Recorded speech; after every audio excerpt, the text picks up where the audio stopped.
Hello, and I do hope everybody's all well. Just see if I'm gonna wait till see if anybody in the chat, and hope everybody's doing very, very well. And I know it's something a bit more of a regular occurrence for me on my live streams nowadays, because on Tuesdays my wife tends to go visit her mum, and we're my eldest, so I generally tend to have the home to myself. So this is just me just doing something, just to wind away the the hours, a couple of hours I have to myself, and improve what I try and do on live streams. I'm not the best at this, so it's just basically something I just like to do and practice and improve my live streams. And this is a little bit different to what I normally do on a Friday, where we just get ready for the weekend and we have a good bit of a good giggle and a good laugh. But this is, I wanted to do this yesterday, but I didn't really have the time because I was too busy baking some rolls for homemade hot dogs type things, and I was asked, can you make my mum a loaf of bread? So I was busy getting my hands all dusty with the strong white flour and getting knee deep in baking. So I didn't really have time. I thought, well, I'm gonna have plenty of time tomorrow, and I thought I'd do a live stream, and I've got a couple of little bits of material that I could possibly use for other content. But anyway, hello there, Counter Kev. How the devil are you, my dear friend? Hope you're very, very well. And hello, Trip. And bit of a side topic. Anyone else heard of the 1990s hip hop band called Blasé? I haven't actually. I certainly haven't. That's maybe something I might have to look up, if I'm honest, because for simple reason, if I'm honest, hip hop wasn't really my thing. But that's something I might have to have a little look up, and because that's a name I've never heard of. I was baking yesterday too. Oh, very nice. What were you making, Trip? Maybe with a. I love a nice hot dog. Hello, Oliver Brown. I do hope you're very, very well. I hope you're very, very well. Hope nice to see we're having a bit of a welcome break from the extreme hot weather. Because it's sort of like cooled down a little bit and a bit more manageable. Because I remember them hardy days when I worked for the council, and it was absolutely horrendous. Especially when you're wearing your work pants and you sat in the van and it's absolutely red hot, absolutely sweating cobs. So, but anyway, making some Galato 33 medical cannabis in my ovens. Certainly different to my strong white loaf and my rolls. So let's just say my baking was certainly different to yours, my dear friend. I hope the what they call them, your 33 medical cannabis went down a treat. But anyway, was that with a little green rosette per Frank Zappa? All aboard here, all legal. Like, hello, Mad Monk. Good afternoon, babe. Sorry, Darren, but I can stick around for 30 minutes as up in 7 hours. But hey, it's all right. Don't worry about it, Mad Monk. It's just nice to see you. You're here and well. It's. I don't expect too many people to be popping in anyway. So it's not a problem. Hello, Andrew McCallum. I hope you're well. Oh, cheers for that. Yeah, well, this is just me, just doing something different on a Tuesday because I'm sort of like trying to improve my patter with live streams because I have to say when it comes to looking for stuff in House of Commons and select committee meetings, that kind of work is sort of like it's it's going by the wayside now. All very interesting, but you could say whatever the part of the political divide now, it's sort of like pretty much the adults in the room, and nobody's going to sit around watch boring people saying boring stuff, for 10, 15 minutes. Because like I did watch the Home Affairs Select Committee meeting with the child grooming gangs with Baroness Casey, and I thought there may be something interesting in there, and it was kind of, but I don't think people would sit through and watch that. Hello, Devinder Singh. Hello, well, my dear friend. But anyway, I think what we'll do is we will just get on with what we're here to do. As I say, I just sort of like picked up a couple of topics. I just wanted to have a little bit of a mosey on through because especially because like we'll be talking about Trump. I suppose in a way he's in a way joining the forever war. I've got an interesting little topic about UKIP. Now I'll explain when we get to that later on, reason why, and we'll be might have a hello as Anna saying hello, my dear friend, and after that we might have a little look and a little bit of an interesting clip I found from Question Time, and then also we will have a little look on. It's Happy Daniel Hannan Day. Yes, the man who's been wrong about everything because it was Brexit. Was it yesterday or today? Brexit Day. I think could have been yesterday. I have a feeling, but yes, on this day, our Triple H we got HH. Yes, but he was pretty much wrong about everything. So anyway, what we will do is we will get into the sort of like the first subject, and we'll just crack on. Because hello, David Deck. David Dack. Sorry. Hope you're well. Hope you're well, my dear friend. What I'll be to say when it comes to I should chill out a bit. Don't worry about it, Trip. Not a problem. Don't worry about it. But anyway, yes. I thing is though, would we have a referendum on that, David Dack? And would we actually win? That's an interesting question. I think Brexit Day was yesterday. I thought it was yesterday. I'm just wondering whether today is Daniel Hannan Day.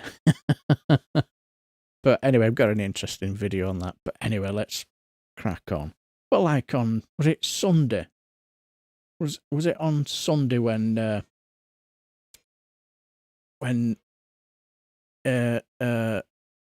our Don Mussolini, the Mango Mussolini, he decided to, it seems to me, make the world a lot less safer place in me for what it sounds like.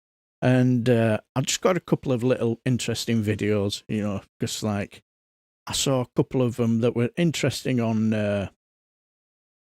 LBC. A couple of interesting videos that were just sort of like interesting. The first one was whenever I think is something to do with the American thingy bob for LBC. So you don't get them jobs in a lucky bag. The lucky bag. Yes, Trump said the F word. It won't surprise me, whatever he says. But what he does here is he has a little interesting go through the whole week, and it's quite an interesting. Hello, Perry. Hope you're well. Hope you're well, my friend. Well, he has an interesting take of what's been going on through the week, and it's quite illuminating, you could say.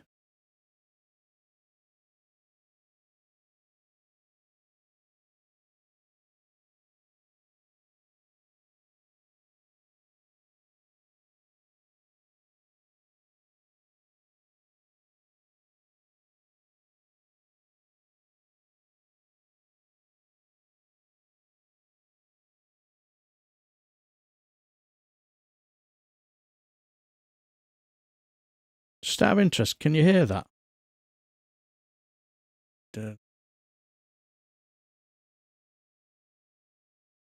Yeah, I thought there were. Just give me a quick minute. Right. Audio. Yes.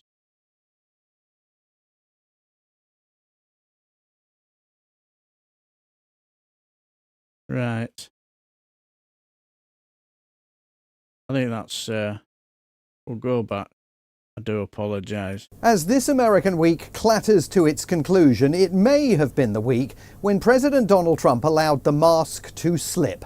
We've been on quite a journey with him over the last 7 days, since last Friday night when Israel unexpectedly attacked Iran, perhaps deliberately derailing talks between the mullahs and the US that were due to take place last Sunday, and the president insisted, "Nothing to do with me, Gov." The president said overnight that the U.S. had nothing to do with the attack on Iran and delivered this stark warning, posting on social media, "If we are attacked in any way, shape, or form by Iran, the full strength and might of the U.S. armed forces will come down on you at levels never seen before." But the U.S. is still hopeful nuclear agreement talks can move forward, despite Iran backing out of the negotiations that were planned for this Sunday. ABC and CBS there reporting the president's insistence that basically he would only get involved if the Iranians directly attacked American citizens or the country's interests internationally.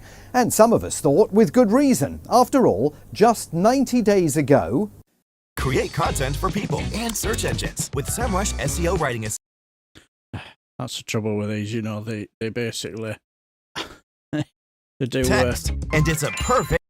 The IC continues to assess that Iran is not building a nuclear weapon. Tulsi Gabbard, President Trump's own Director of National Intelligence, testifying under oath on Capitol Hill that the US intelligence agencies did not think Iran was about to blow up your back garden.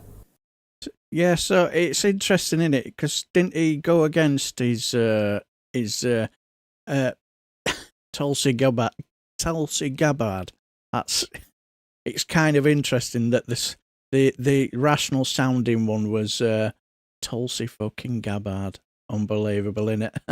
We continue to monitor closely if Tehran decides to reauthorize its nuclear weapons program. And let's not forget that on the day of his inauguration back in January, Donald Trump promised the era of American military adventurism in places like Iraq and Afghanistan was over. There would be no more forever wars on his watch. We will measure our success not only by the battles we win, but also by the wars that we end, and perhaps most importantly, the wars we never get into. So his own intelligence agencies say Iran doesn't have a nuclear weapon and hasn't reauthorized its nuclear program. He has a long track record of opposing US involvement in foreign wars and told the public that he had nothing to do with the Israeli strike on Iran. Case closed, presumably.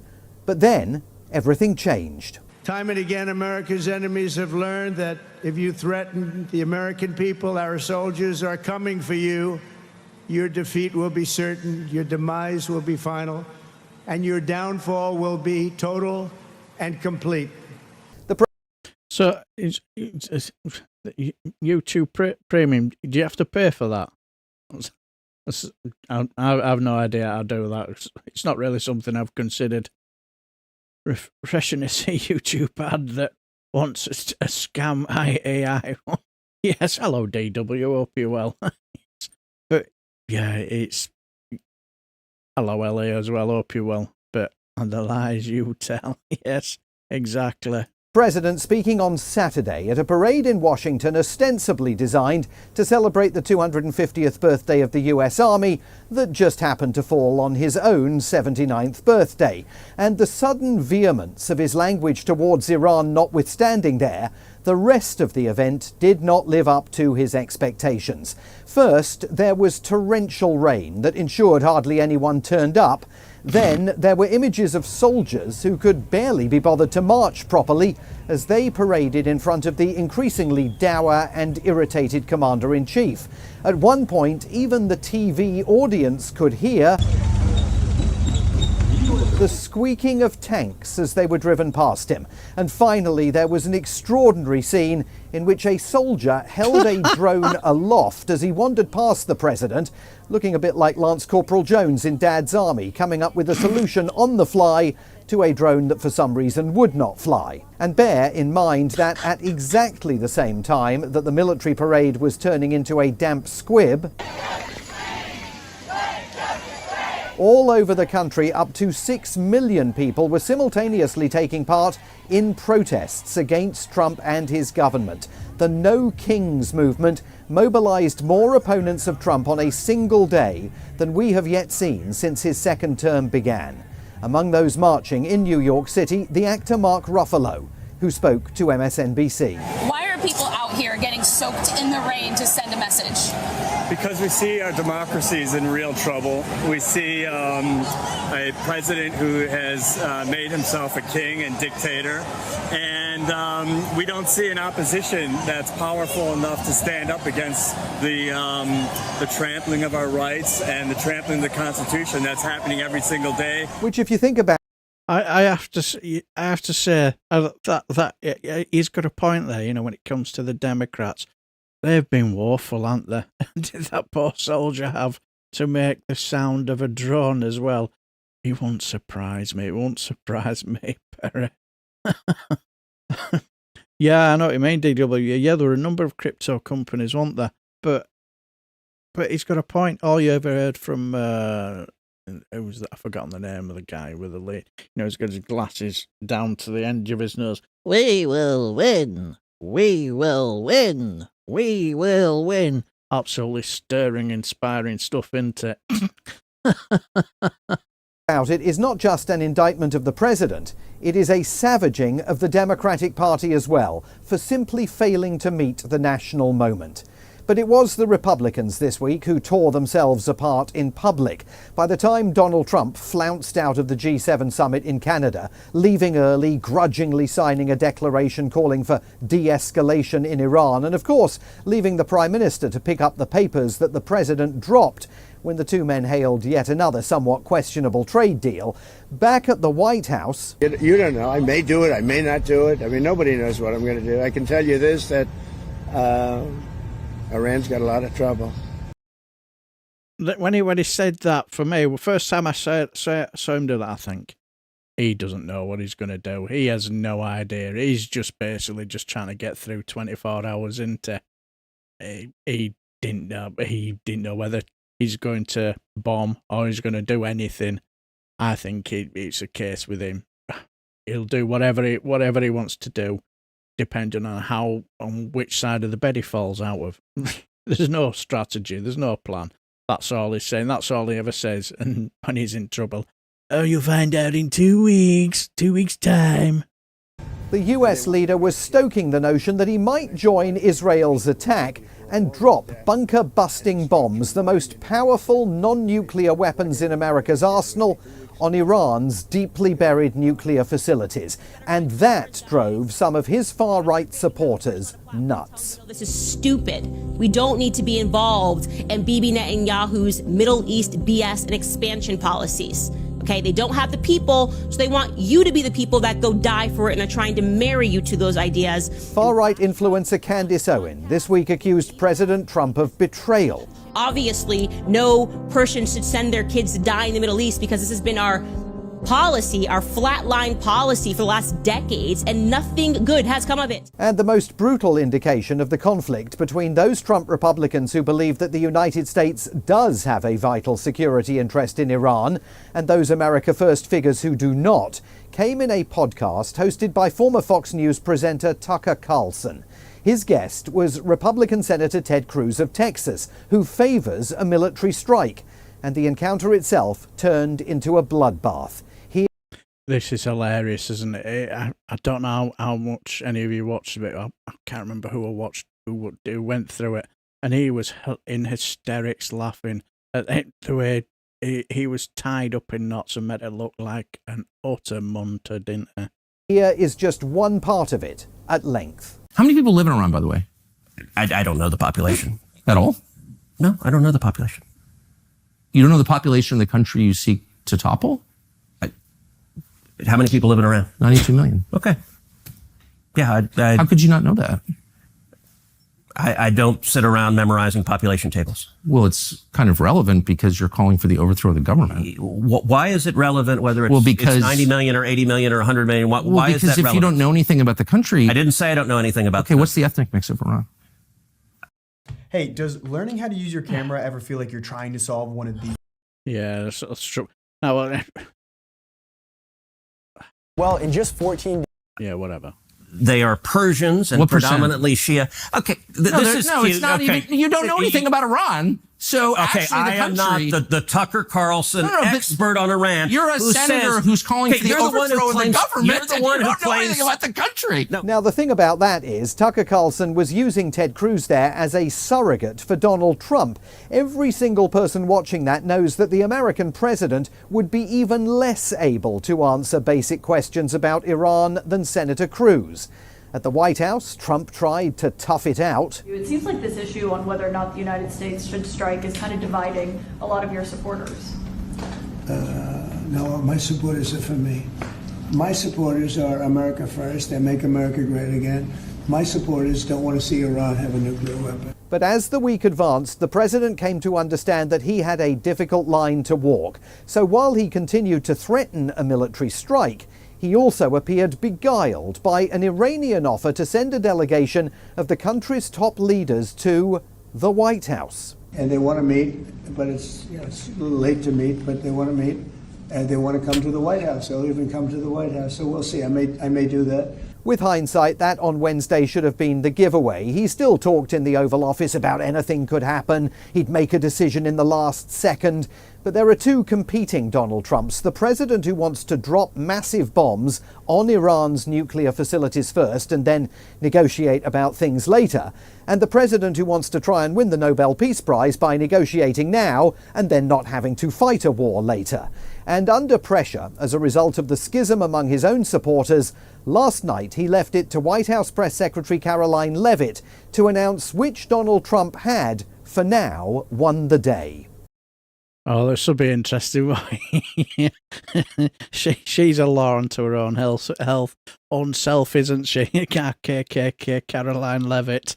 Based on the fact that there's a substantial chance of negotiations that may or may not take place with Iran in the near future, I will make my decision whether or not to go within the next 2 weeks. That's a quote directly from the president for all of you today. Now, I need to let you into a bit of a secret. That is not the first time Donald Trump, faced with a tough decision to make, has bottled it and kicked the can down the road for a fortnight. It is one of his favourite moves. I was going to make my own compilation, but CNN did it for me. At some point in the next 2 weeks or 3 weeks, I'm going to be setting the deal. Over the next 2-3 weeks. In about 2 weeks. Within 2 weeks. In 2 weeks. In 2 weeks. You'll be hearing about it a lot more in the next 2 weeks. Maybe in 100 years from now, maybe in 2 weeks. And as he indicated right at the end there, 2 weeks can so very easily become never. Does this mean he's stepped back from the brink? We don't have to worry about the B-2 bombers taking off from Diego Garcia? Not necessarily. But with White House traders already calling Trump a chicken on the basis that when it comes to tariffs, he can always be counted on to chicken out.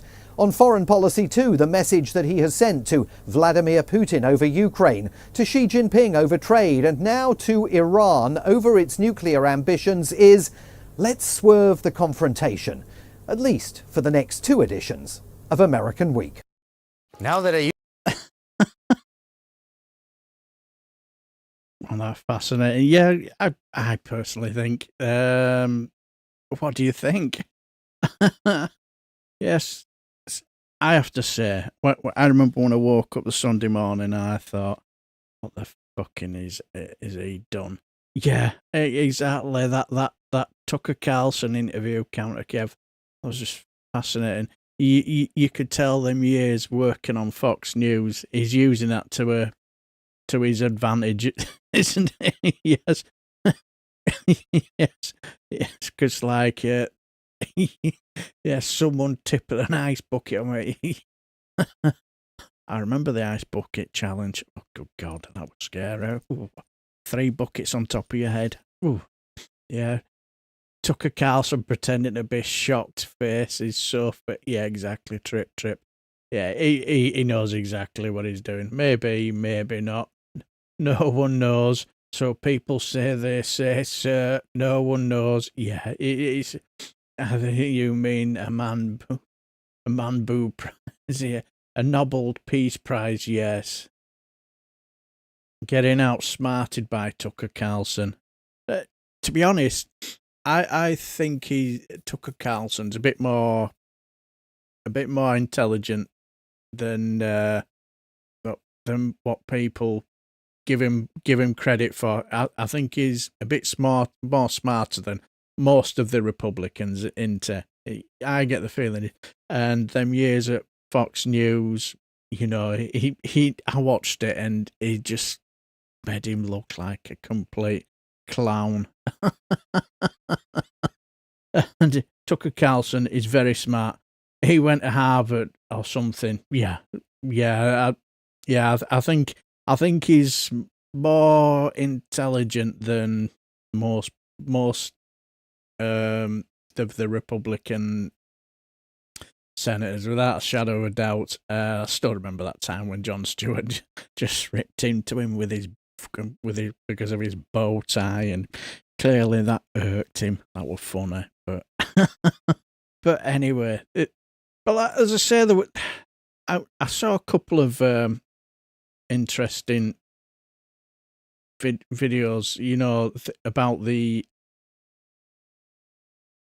Let's see if I can find them on the morning, because I found that.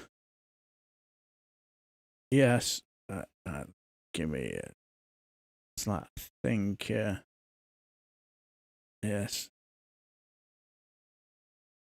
Because, like, I saw one where they were talking about, Keir Starmer being blindsided by Trump strikes on Iran. That was interesting. I think you were talking to Simon Marks again. And the thing is, he's just a shameless liar, isn't he? It's Trump. He'll have probably gone to that G7 meeting and just told Starmer what he wanted to hear, because he's made an art form out of it. He's conned the American people on 2 occasions to vote for him against their best interests, aren't they? So lying is just something that he's done all his life. So it's been nothing new for him to just say, read the room. Oh, that's what they want me to hear. Oh, yes, I totally agree. Yes, that's what we will do. And then he'll fallen out of the bed the wrong side the day after. Right, we're going to do something different. Boris Johnson was the same, wasn't he? He would say, we're on message. This is what we're going to. Oh, yes, this is what we're going to do. Yes, totally agree. And then he'll go off on some mad tangent and say something else in an interview and send a totally different message, wouldn't they? So, no, different. But I saw this interesting video with Lewis Goodall. See if I can find it. See if I can find it. It's like and it was quite interesting because, for a simple reason, he said something. Let's see if I can find out. yeah, talked about, where it basically talked about, has he betrayed MAGA and stuff like that. I'm just going to have to bypass the adverts, but we'll get there in the end, don't you worry. Because it's an interesting little bit of a... Let's turn now to Jim Townsend. Right. Because he said something that I found quite interesting. So we'll give me a quick minute. Yes.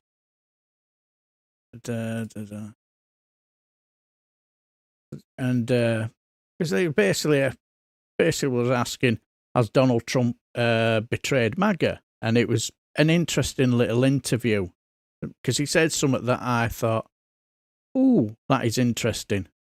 Joining us from the United States, former Deputy Assistant Secretary for Defense for Europe and NATO under US President, of course, Barack Obama, Jim Townsend. Thanks so much for joining us this morning. Your reaction to the news, were you surprised that Trump in the end decided to go for it? Well, I was surprised that he decided so early. In other words, he had talked about 2 weeks, and we were in the middle of that period. And so if he would have decided to make the attack, I was expecting something a little bit later on, not now. So, yes, it was a surprise here in Washington. Lots of stories of people in the middle of their dinners, all of a sudden their iPhones lighting up with this attack and now trying to put our heads around it. So, it was a surprise that it came upon us so quickly. And at the end of the day, he had been going back and forth, both with Russia and in other situations where he says he would do something and then he doesn't do it, or he takes a long time to get to a decision.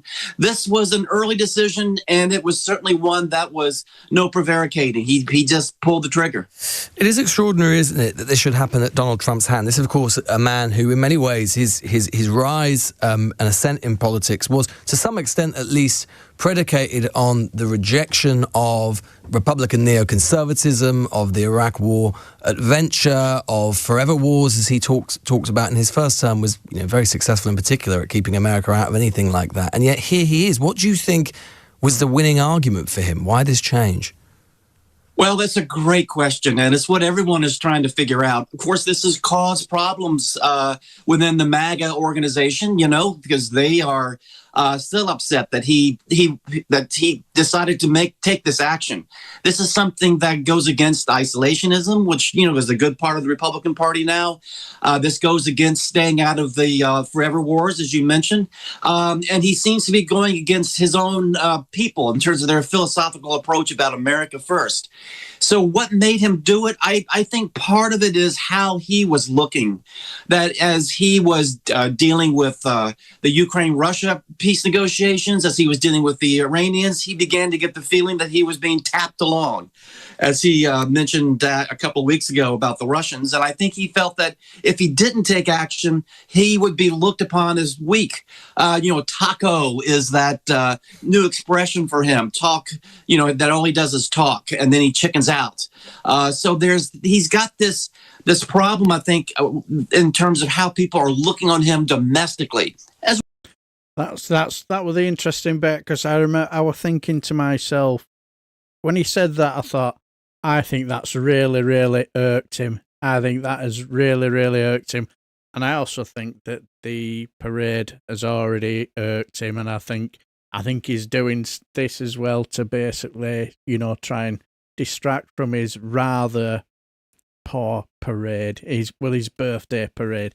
I can try and skirt around it and say, it was to celebrate the 250th anniversary.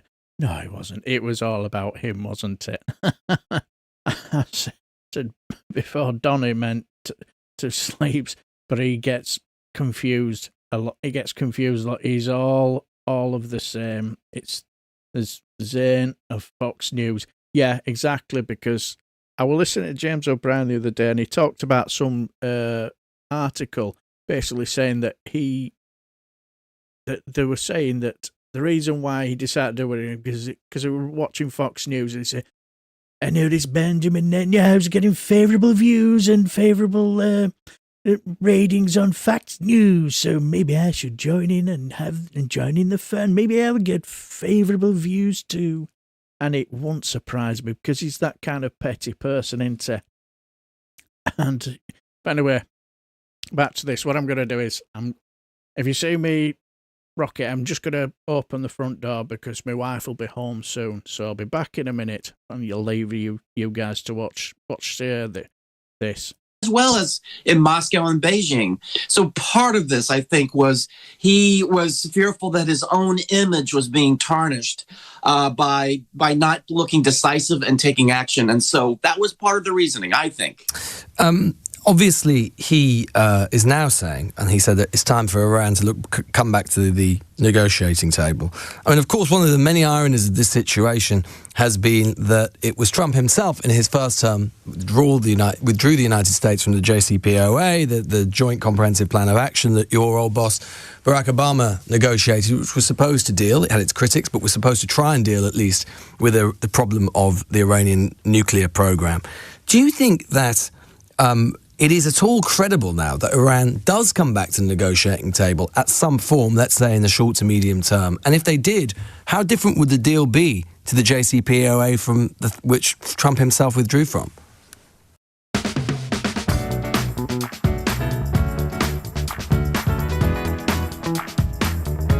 Yeah, whatever. Well, boy, those are all great questions. You know, we're going to just have to see how this untangles itself. It's going to be maybe, 10 years from now before someone can really answer your question and say, they should have stayed with the JCPOA. Look what's happened as a result of what Trump's approach has caused. I mean, we're going to just have to see what happens in the next year or so.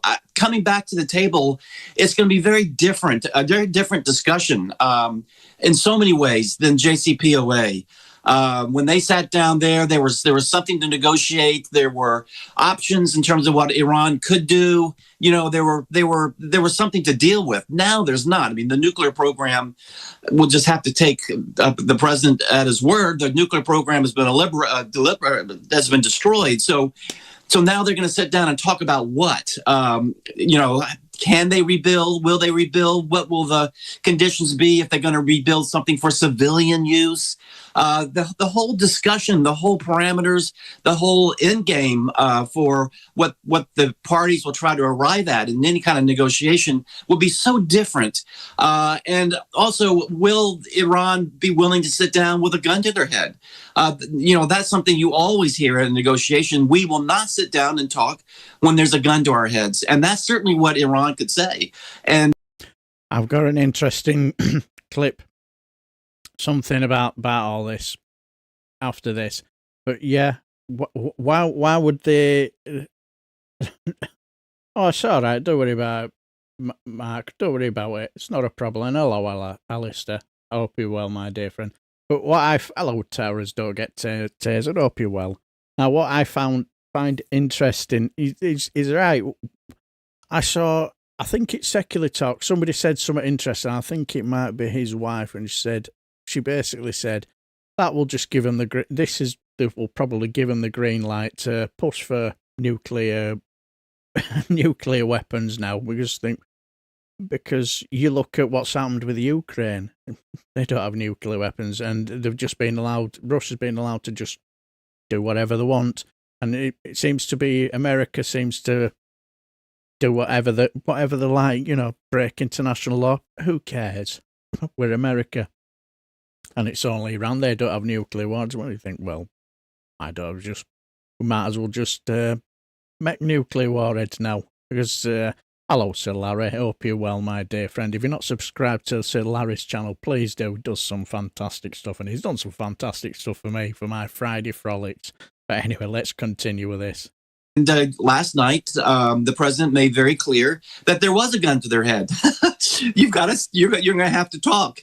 And so under those conditions, when this all might happen is really up in the air. I think there's going to be some retaliation to happen first before Iran will feel at any way predisposed to sit down and talk. It's an extraordinary day for Benjamin Netanyahu, isn't it? I mean, this is a man who has had difficult relations with a lot of previous presidents, including your old boss, Barack Obama. He would never have been able to persuade Obama, never been able to persuade Biden to go along with this. Even maybe Trump won, he wouldn't have been able to persuade it. But it's something that he has wanted to do for a long, long time. And he wakes up this morning with the news that he's achieved his 2-decade aim. I can imagine. When he found this, he'll have been on one almighty bender. I bet he'd have been absolutely trousered after all this. I bet the next day he will have had the monster of all hangovers. Because, you know what I mean? He will have had the monster of all hangovers. Well, I think he woke up this morning with a hangover because I'm sure there were champagne corks popping in his office. You know, but because you're absolutely right, this is what Bibi has wanted forever, was to get the United States involved and to get the United States involved, particularly in a strike on the nuclear sites, and that has now happened. And it was never a sure thing that Trump too would ever do this. As you remember, and as you've said a couple of weeks ago, that's not where Trump was. He was about negotiations, and it seemed that he was beginning to distance himself from Bibi as well.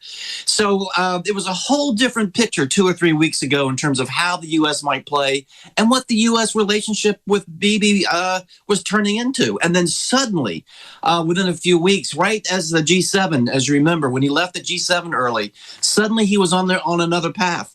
And the path ended up right where Bibi wanted it to be, which is the U.S. as a partner, as the president said last night on television. This partnership, the closest that it's ever been. And that's exactly what Bibi would want to hear. What do you think, Jim, will be the domestic political consequences for Trump now? As you say, I mean, there is a split within the MAGA movement for sure, within the Republican Party, Trump's Republican Party on all of this. But on the other hand as well, there is some support. And the Democrats we've seen overnight, as ever with Trump too, struggling to articulate and struggling. But anyway, just got to say, no worries, Mad Monk. Take care and see you soon. To come to terms with exactly how to criticise him, whether to criticise him. What do you think the domestic political implications will be for him? Well, I guess the bottom line is Iran, that the Ayatollah or the Ayatollahs over the past, the Iranian government since 1979, we've always been their big enemy. And in the United States, there's not a love for those Ayatollahs. There's not a love for the Iranian government at all. They have been looked on as a threat. So I think in general, among the American people, if you walked out to the street in Des Moines or someplace like that, I don't think you're going to hear a lot of sympathy for the Ayatollah. I think for the Iranian people, there is a lot of support for what they've had to go through. There's a lot of admiration, again, for the Iranian people. But for that government, since that revolution and the Ayatollah Khomeini, there's been no love for them. So I think there's going to be, among the American people and the domestic politics here, I think there's going to be a majority of support for the president. But we'll see if that erodes over time, if this leads to further and deeper U.S. involvement, if there's a lot of retaliation, including things that are happening not just in the region, but terrorism maybe in the U.S. or in Europe somewhere. We'll have to see where this leads, and if it leads into a further engagement in a nasty area for the United States, will that support then begin to ebb? And be seen as a big mistake. But right now, today, as the Americans are waking up and starting to see the detail, I think there's going to be support for what the president did, at least here in the initial reading of it. But we'll just have to see where this goes. Jim Townsend there, former Deputy Assistant Secretary. Yeah, so very interesting.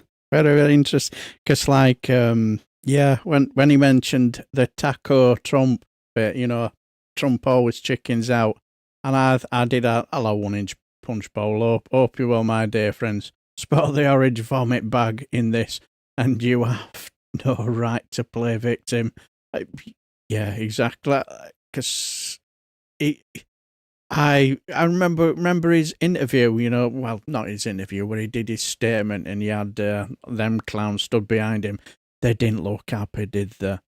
Got the feeling Marco Rubio didn't look happy. He was thinking, you've made my, going out there, trying to explain all this very, very difficult. Loads more Iranian refugees in Europe and small boats. Exactly. So, so it's going to be very, very interesting because you're getting all these people who were, hailing Donald Trump for what he's done, which is, fair enough you want to do. But these are the same people who don't want people coming over here on small boats, do they? and stuff like that. So it's going to be very, very interesting. All those times was not the wind thinks of hundreds of instances. Hello. I nearly said Stuart McCall then. I do apologise. Hello, Stuart McCall. Hope you're well. Mate, good to see you. Been enjoying the channel over the past week or so. Thanks for the great content. Oh, no worries. I do my best. As I say, this is something that I'll be doing a little bit more of because, like, when it comes to Houses of Commons, I might actually, think about doing live streams, on certain topics in the House of Commons because it could be interesting. But when it comes to stuff like select committee meetings and all that, they're all interesting, but not a right lot happens, and you're not going to get away with doing videos of doing uninteresting topics. So this is obviously something different I'm considering. But yeah, and you can see that I think he's rather upset Marjorie Taylor Greene as well, and all the other complete whack jobs. So it's going to be interesting. I wonder what if they have the midterms. I wonder how it will. Hello, time to live. Hope you're well, my dear friend. And I wonder how it will play out in the midterms. This because if let's just say American soldiers start heading back with the American flags draped over the coffins, I have a funny feeling they will not be happy, would they? I don't think they would be happy one little bit. But anyway, we'll get back to the. As I say, we'll get back to UKIP in a minute, but because like you're thinking, why am I talking about UKIP? I'll make that clear later on. But the thing is, that's if their midterms. Exactly, Alistair. Absolutely, totally agree. Absolutely, totally agree. But I found a very interesting sort of like type video that sort of like kind of made me think because I don't know who this guy is, but he said something that was very interesting, that Iran versus Israel, and I don't know when it was made, or you guys might have seen this guy before, but he said 1 inch punch bowl. Oh, you're in for a treat here. You're in for a treat, 1 inch punch bowl. When I get on about them, very interesting. But what this guy said, I think, because he basically said Israel is kind of knackered. Last year, I don't know who he said this, and I said it won't exist in 10 years. Now I think it won't be here in 5 years. And what he had to say was very, very interesting, because he made some interesting points about if this really, really escalates. And I thought, I'm gonna show you this, because see what you think, because what he had to say was very, very illuminating and very interesting. must be out of your mind if you think that America entering the war and escalating the war is going to be good for you in any way whatsoever. They want to finish you. Don't you understand that? Look, construction in your country, in Israel, has already stopped. It already stopped 600 days ago. When your buildings get damaged, they're staying damaged. Do you understand? Do you have any idea how much more damage Iran can absorb than you can absorb? Their country is 70 times larger than you. 70 times. Their army is at least 4 times larger than you. And their soldiers aren't on TikTok. They're not quitting. They're not refusing to serve. They're not getting taken off duty for mental problems. They're not committing suicide. They're not killing themselves. No, it doesn't even matter how much damage America could potentially do to Iran. Now, am I right in thinking, I did hear a little whisper about these bunker bombs. They didn't really do as much damage as Trump is trying to say. It was a huge success. It did so much damage that now that Iran done finished, we've been successful. And from what I've been hearing, I don't think they have been that successful. But you know as well as I do, the mega cultists, they'll swallow all that anyway. You know, anything he says. You cannot sustain a fraction of what Iran can sustain, and that's just a fact. If this goes on for even just 6 months, you're looking at an economic toll on your economy of upwards of $165 billion. That's 35% of your GDP.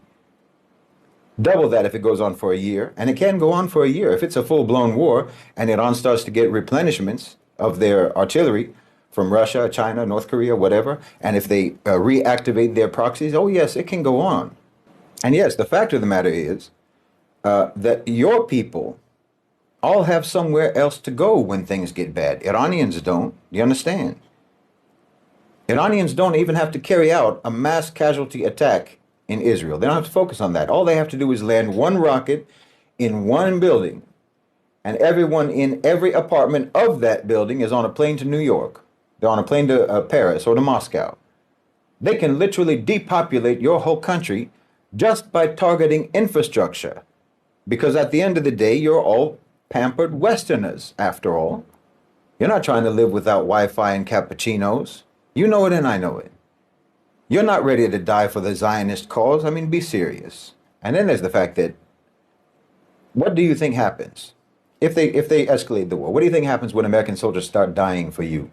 Listen, Americans don't even want to see American soldiers overseas supposedly dying for their own country in Iraq, in Afghanistan, wherever else, according to the rationale that they give their soldiers and their soldiers' families. You notice that they didn't even send their own soldiers to go and fight in Ukraine against their arch enemy, Russia. I mean, firstly, what on earth makes you think that they're even going to be willing to fight and die for you when they don't even want to send their soldiers, like I said, to go fight and die supposedly for their own country, you know, in various military engagements around the world? What makes you think that you're not just going to get Ukrained out of existence by your best friend, Uncle Sam? They're willing to fight Russia down to the last Ukrainian. What makes you think that they're not going to be willing to fight Iran all the way down to the last Israeli? Wallahi, you're not reading the room at all. Interesting. When I watched this, I thought, he said a lot of things that are not even considered, I think, when he said that the Iranians, they will practically, they are more hardy than those in his calling them mollycoddled. And yeah, they will have other places to go. And can you see them, you know, being prepared to fight in this war? And I'm thinking, I'm not sure they are really. And he made some interesting points, didn't they? What do you guys think? Very interesting. But yeah, let's see what you have to say. Yeah. Yeah, loads more Iranian refugees to, yeah.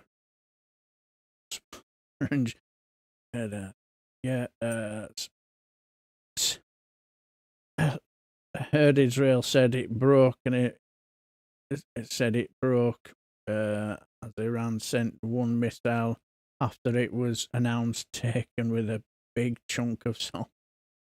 Yeah, it's like, now he didn't he do on truth. now it's time for, they've all decided to come to me and demand peace talks. Now time for peace. Congratulations, everyone. He's off on. He's not right in the head now. He needs to be removed, doesn't he?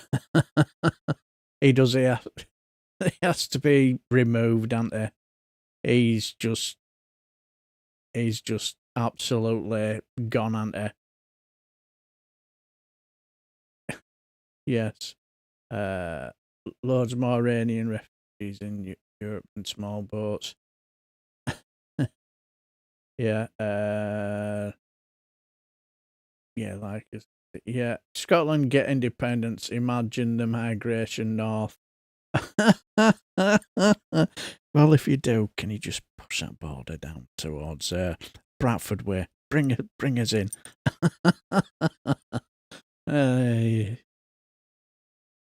Yes. DB, more lies from Trump. They telegraphed the attack on nuclear stuff and equipment was. I had heard that, Alistair. Yeah, I did hear that. So that's interesting. If anything has been put on the back burner like a shitty magic trick, yeah.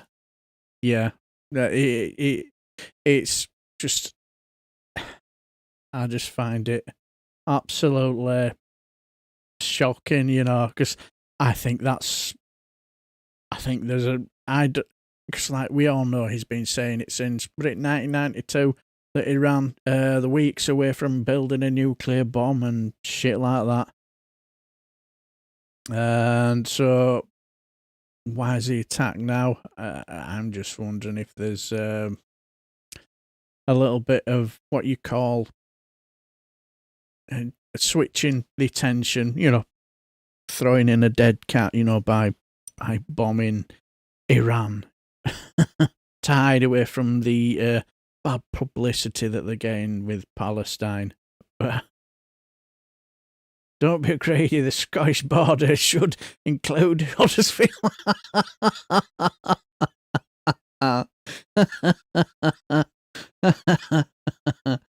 Oh dear. Removing Trump will like scraping shit off the shoe. There's always the smell that lingers. Yeah, exactly. And it'll be interesting. Do you think he'll actually manage to last his full term?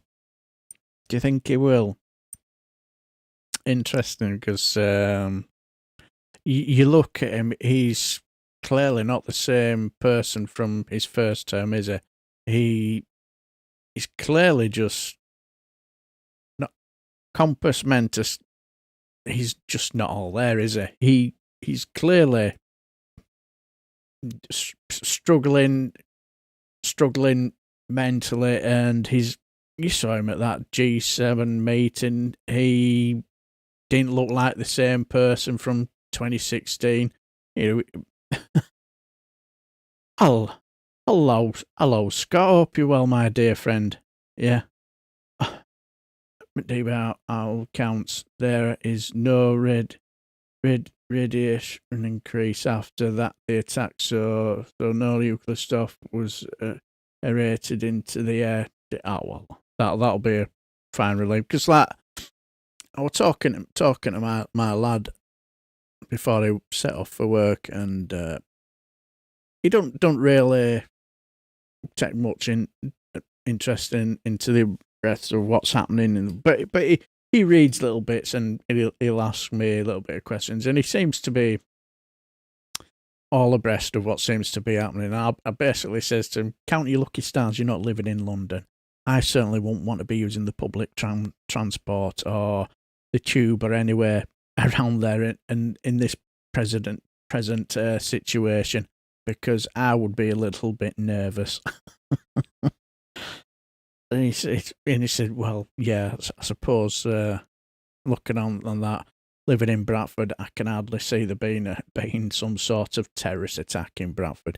You're not going to lay down your life by heading up to Bradford to bombing a army recruitment shop that nobody goes in, are you? So I think but yeah, I certainly will not. I would not be comfortable living in London or travelling around in London at this very moment. but yeah, it was not fine. So would not show up. That also contradicts the American BS. Yeah. I think I was listening to one or two interesting callers on James O'Brien's show yesterday, and they were calling him a moron. And somebody said that with his statement that he made, he's pretty much backed himself into a bit of a corner now, hasn't he? Because let's just say that what's he going to say if they still have use their weapons, and what's he going to say? Because like he's been basically saying that they're practically on their knees, and it'll be a lot easier now to go back in. And so it was interesting that, and like as that guy said, Benjamin Netanyahu, he will have had an absolute mammoth party, won't he? He'll have been absolutely doing the jig. Champagne corks popping. So I guess you can't let yourself think like that. Yeah. I wouldn't want to live in London because it's London. When you tell the truth, the story always remains the same. Very true. Very true. Very, very true. But anyway, I just thought, but like that guy when he was talking there, I just thought, very interesting what he had to say, and I thought, that'd be a great way to finish, see what you thought. But now, why, you might be thinking, why am I talking a little bit about UKIP? Well, the simple fact is, a couple of months ago, I was doing some. It was either some editing or some sorting out some content, and I came across somebody who was done a bit of a live stream, and sometimes when with the algorithm and it pops onto your screen, it popped onto my screen, and I think it was something to do with he was basically calling out reform. So I thought, we're a bit of an hour's live stream, and yeah, you're not wrong, Sir Larry. Oh, this is priceless. And I was watching. I thought, I'll have a listen. Listening one ear while I'm doing my creation, and the more I listened, the more I realised, no, this guy, he's certainly not a Maximilian Robespierre. He's certainly no Professor Tim Wilson either. That's for certain. He was a UKIPper. Yes, he was a UKIPper having a rant about refuck. And in the end up, I thought, well, I'll carry on listening, because I was starting to laugh, because he was off the wall bonkers. It was an hour live stream, and if he wasn't making me laugh, the comments from the conspiracy theory loons that were speaking in his chat, they were off the wall bonkers. And so anyway, after I'd watched it and managed to get my jaw back to looking serious, because tears streaming down my eyes in hysterics. Apparently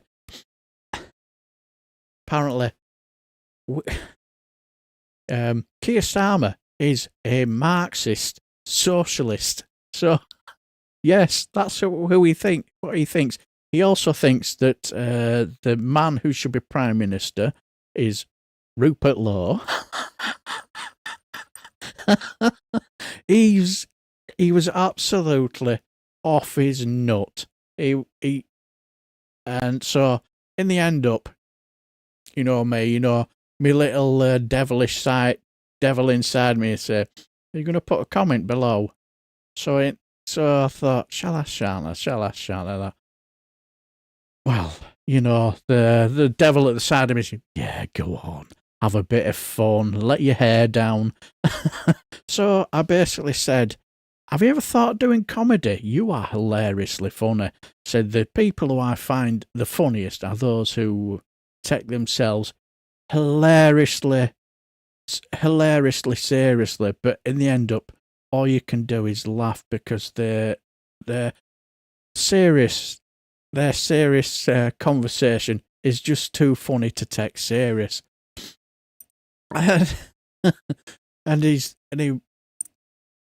So anyway, he got rather aerated, turned the air blue and give me a load of slaver. So I just thought, oops, I seem to have rather upset a bit of a snowflake here. Oh dear.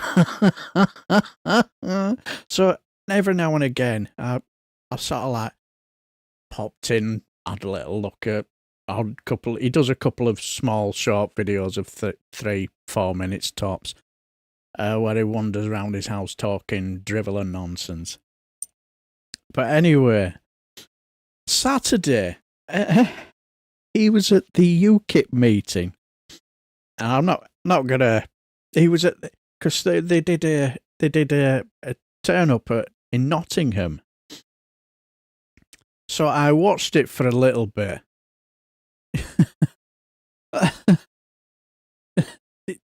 Oh yeah, he got rather upset, but not as bad as Saturday's. Because he was wandering around Nottingham because apparently there was a UKIP meeting where let's just say that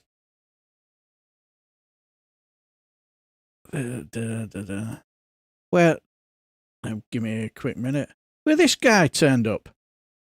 Now, you guys who might not know who this guy is I call him Nick Tenculty. He for whatever. What is it with these lunatics with slightly European names like Farage and Francois and Nick Tenculty? Right, I think it's not Culty, but I call him that. And this is what he had to say about the meeting that was going to take place in Nottingham. Oh, this is priceless. He is off the wall. Yes, slaphead. Say not one more drop of British blood should be spilt in the name of mass immigration. Stand with us this Saturday. Have we noticed the heroic music? The 21st of June in Nottingham, as we continue the nationwide UKIP mass deportations tour to send a clear message to the government that we, the British people, are no longer asking, we are demanding the closure of our borders and the mass deportation of the migrants who are destroying our nation. We are marching for our freedom and for our independence from the failed experiment of multiculturalism, which we now know is a Trojan horse for the Islamic Caliphate to conquer Britain. We decree and declare that Britain is a Christian land. We notice the posh accent. We decree and declare. Yes.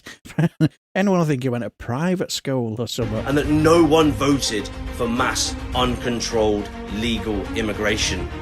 Both illegal and legal migration costs the taxpayer billions of pounds every year and is most directly responsible for destroying the future that we have tried to build as a nation for our people. The liberal establishment has lied to all of us for years, but now they can no longer hide that mass migration has destroyed our culture. If you think that sounds bonkers now, oh, it's just warming up. Believe me, it's just warming up. Stolen our jobs, taken our homes, jeopardised our safety, erased our history, and ruined our communities. UKIP says the British people deserve so much better. As always, the advocates of modern-day slavery, cheap labour, lawlessness, crime, and degeneracy, that's right, I'm talking about the Marxists and the unhinged lefties, they will be there to confront us and attempt to block us from marching and to further demoralise us into submission. This is why we need you to support us, as if enough of us take to the streets, then we cannot be stopped. Stand firm, stand strong, march with us. Join UKIP this Saturday, the 21st of June in Nottingham, as we say together enough is enough and demand an end to the importing of the Islamic Caliphate into our green and pleasant land and the forced return of the dregs of the Third World. We are taking our country back. Yes, let that be him. Yes, that goes. Yes, is. It's all dog shit. No, not one true thing. Yeah, exactly. Whatever he's taken, I don't want his mates. Yeah, hello, Cathology. Hope you're well. A nice surprise. Yes. See, because like, well, see, the thing is, when I watched what the fuck is this? Hello, Howard Kendrick. Yes, we'll get to understand the yes. Just join the stream to find myself in mod. Yeah, see, the thing is,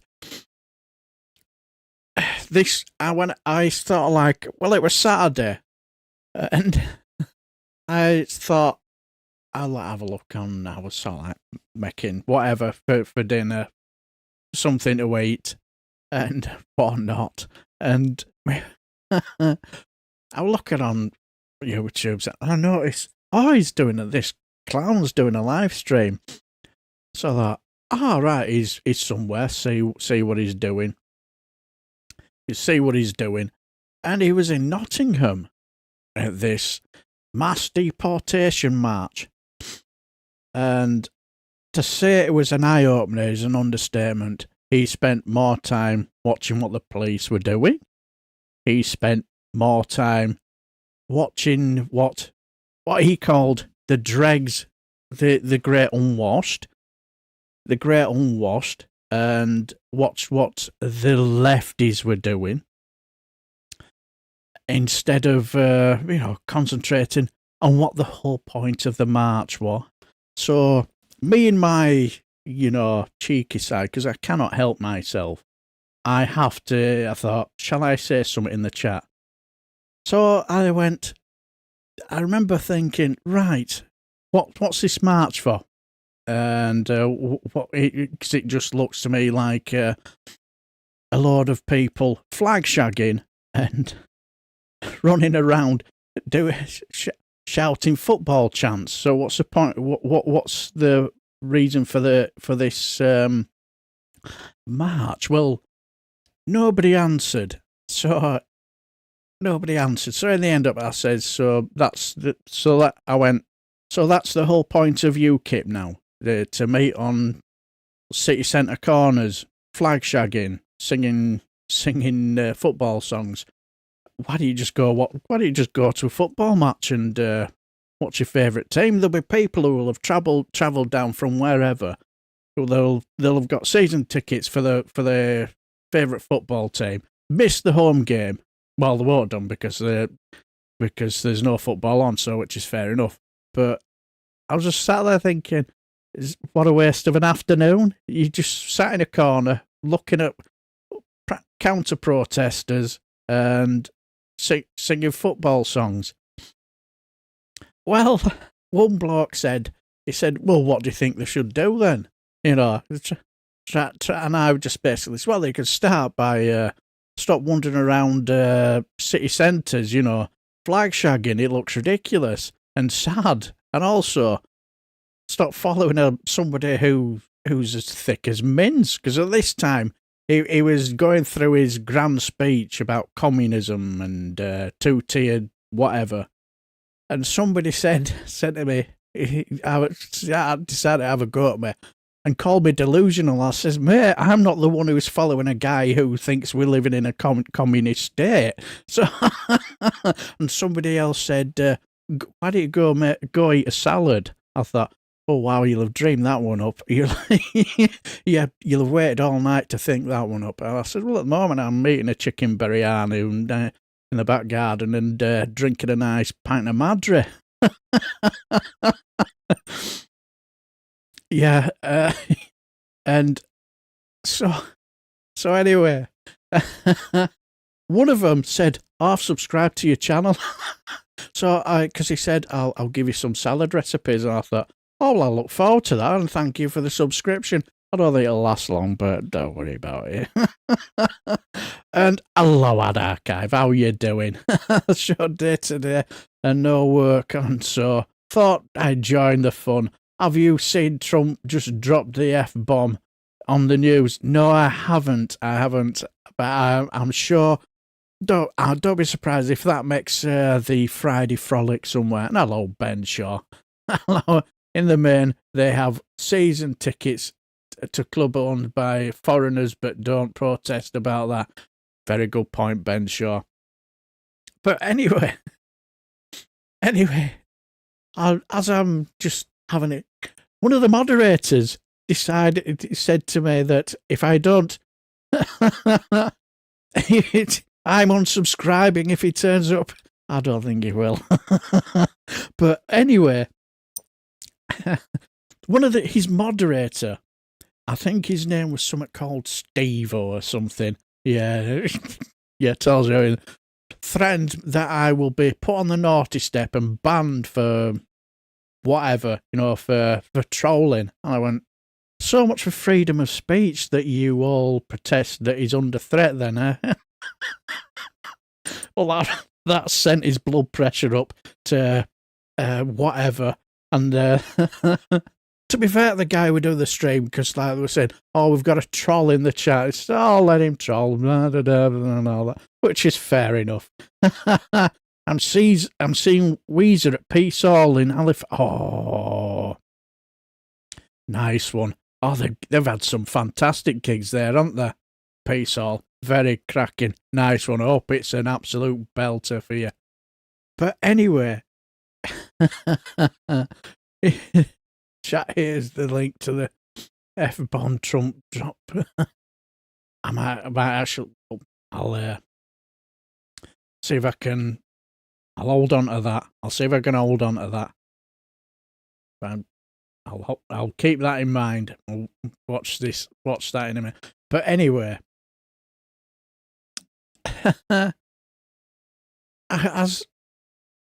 let's just say the meeting went as well as you'd expect. Let's just say, because like at the time when I was called delusional, as I was called delusional, here's what he had to say. This is hilarious. It is the far left. It is the communists, the Marxists. These people want open borders. These people want illegal immigration. They are up there in their hundreds. They are down there in their hundreds. I will just say that the people who are protesting against them, no worries, Alistair. I'll pick you up from here. It's not a problem. Don't worry about it. And there was miles more those protesting against UKIP than the UKIPers. But this is hilarious. It is time to wake up to the realities. It is communism, Marxism, socialism, far left extremism that is the decay, poison and evil in Britain, and we must end it.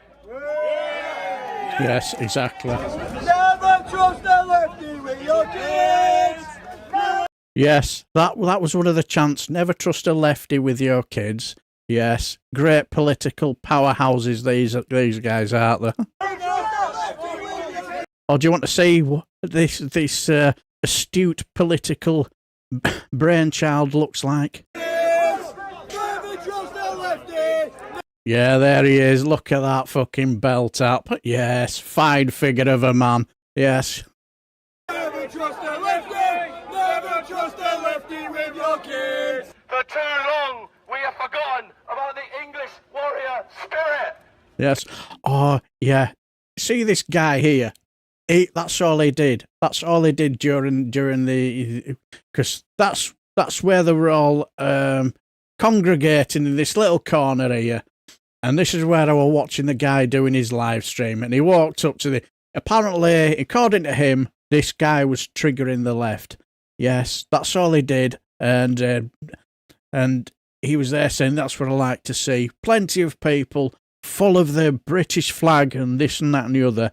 And look at all them with their foreign flags over there. Not one of them flying... Yeah, exactly, trip, flag sucker. Not one of them flying the British flag. Then, within the same breath, he stood next to a woman, you know, practically hugging her because she's draped herself in the Israel flag. Why did she get it out? Was it to show solidarity for Israel? No, it was just a simple reason that she wanted, because for the simple reason she wanted to trigger the lefties. That's all it was. But that's all he did was stand there waving his Union Jack. But did he get irate with her draping herself with a foreign flag? No, he wasn't right bothered. Also, there was a guy who was on the protest, quite anti-protest, you know, against UKIP. He had a big dog, and they seemed to spend more time demanding that the dog be muzzled. And all he basically did a live stream where he was doing his best, and this woman who was draped in the Israeli flag, to try and cause aggro. So much so, as the guy was walking past with his dog, minding his own business, heading off in, we weren't going to take any interest.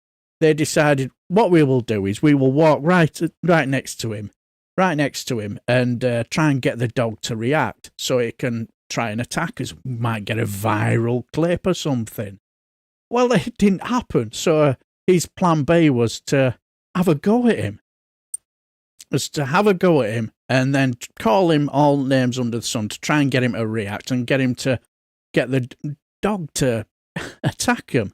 So then, as soon as dog might have brushed past her, oh, that's assault. Can you see that? Get the police.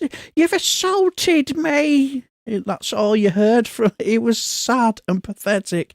And when he didn't really react, he walked further down the road, trying to say, "You don't intimidate me." And I said, "Well, he's not intimidating you. He's walking past you, you fucking muppet."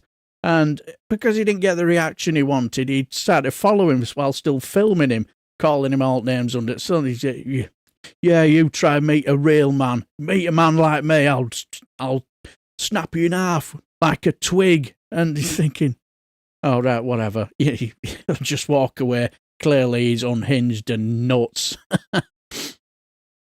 And but yeah, he said that, he's doing that. He's proper triggering the left.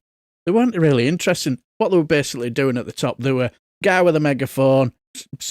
Basically, they were all having a fun with drums, and it were all jovial, far more jovial than this nonsense. But anyway, let's continue. We have turned our backs on what is important.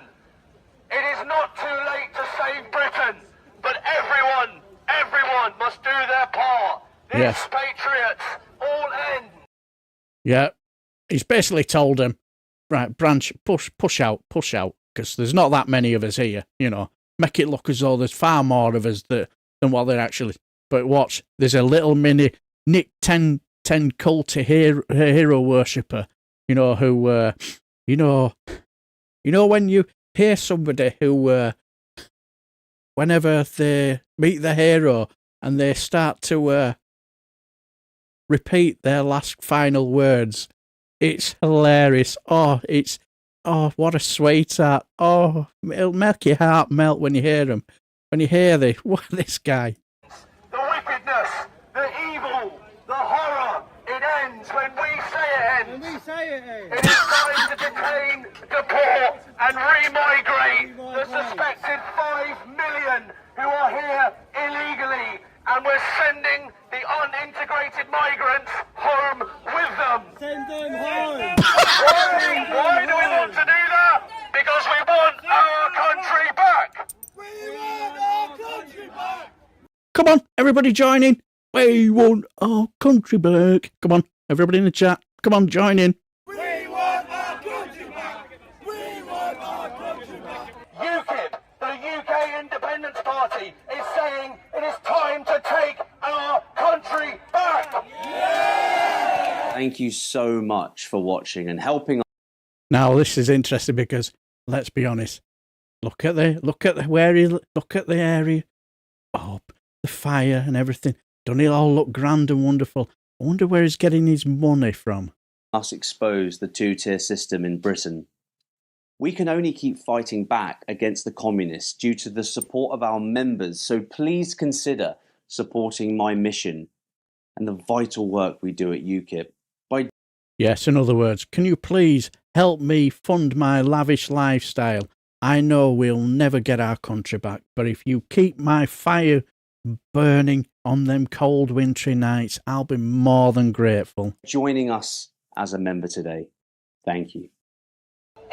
There you go. But the reason why I brought this up, also, there's a simple...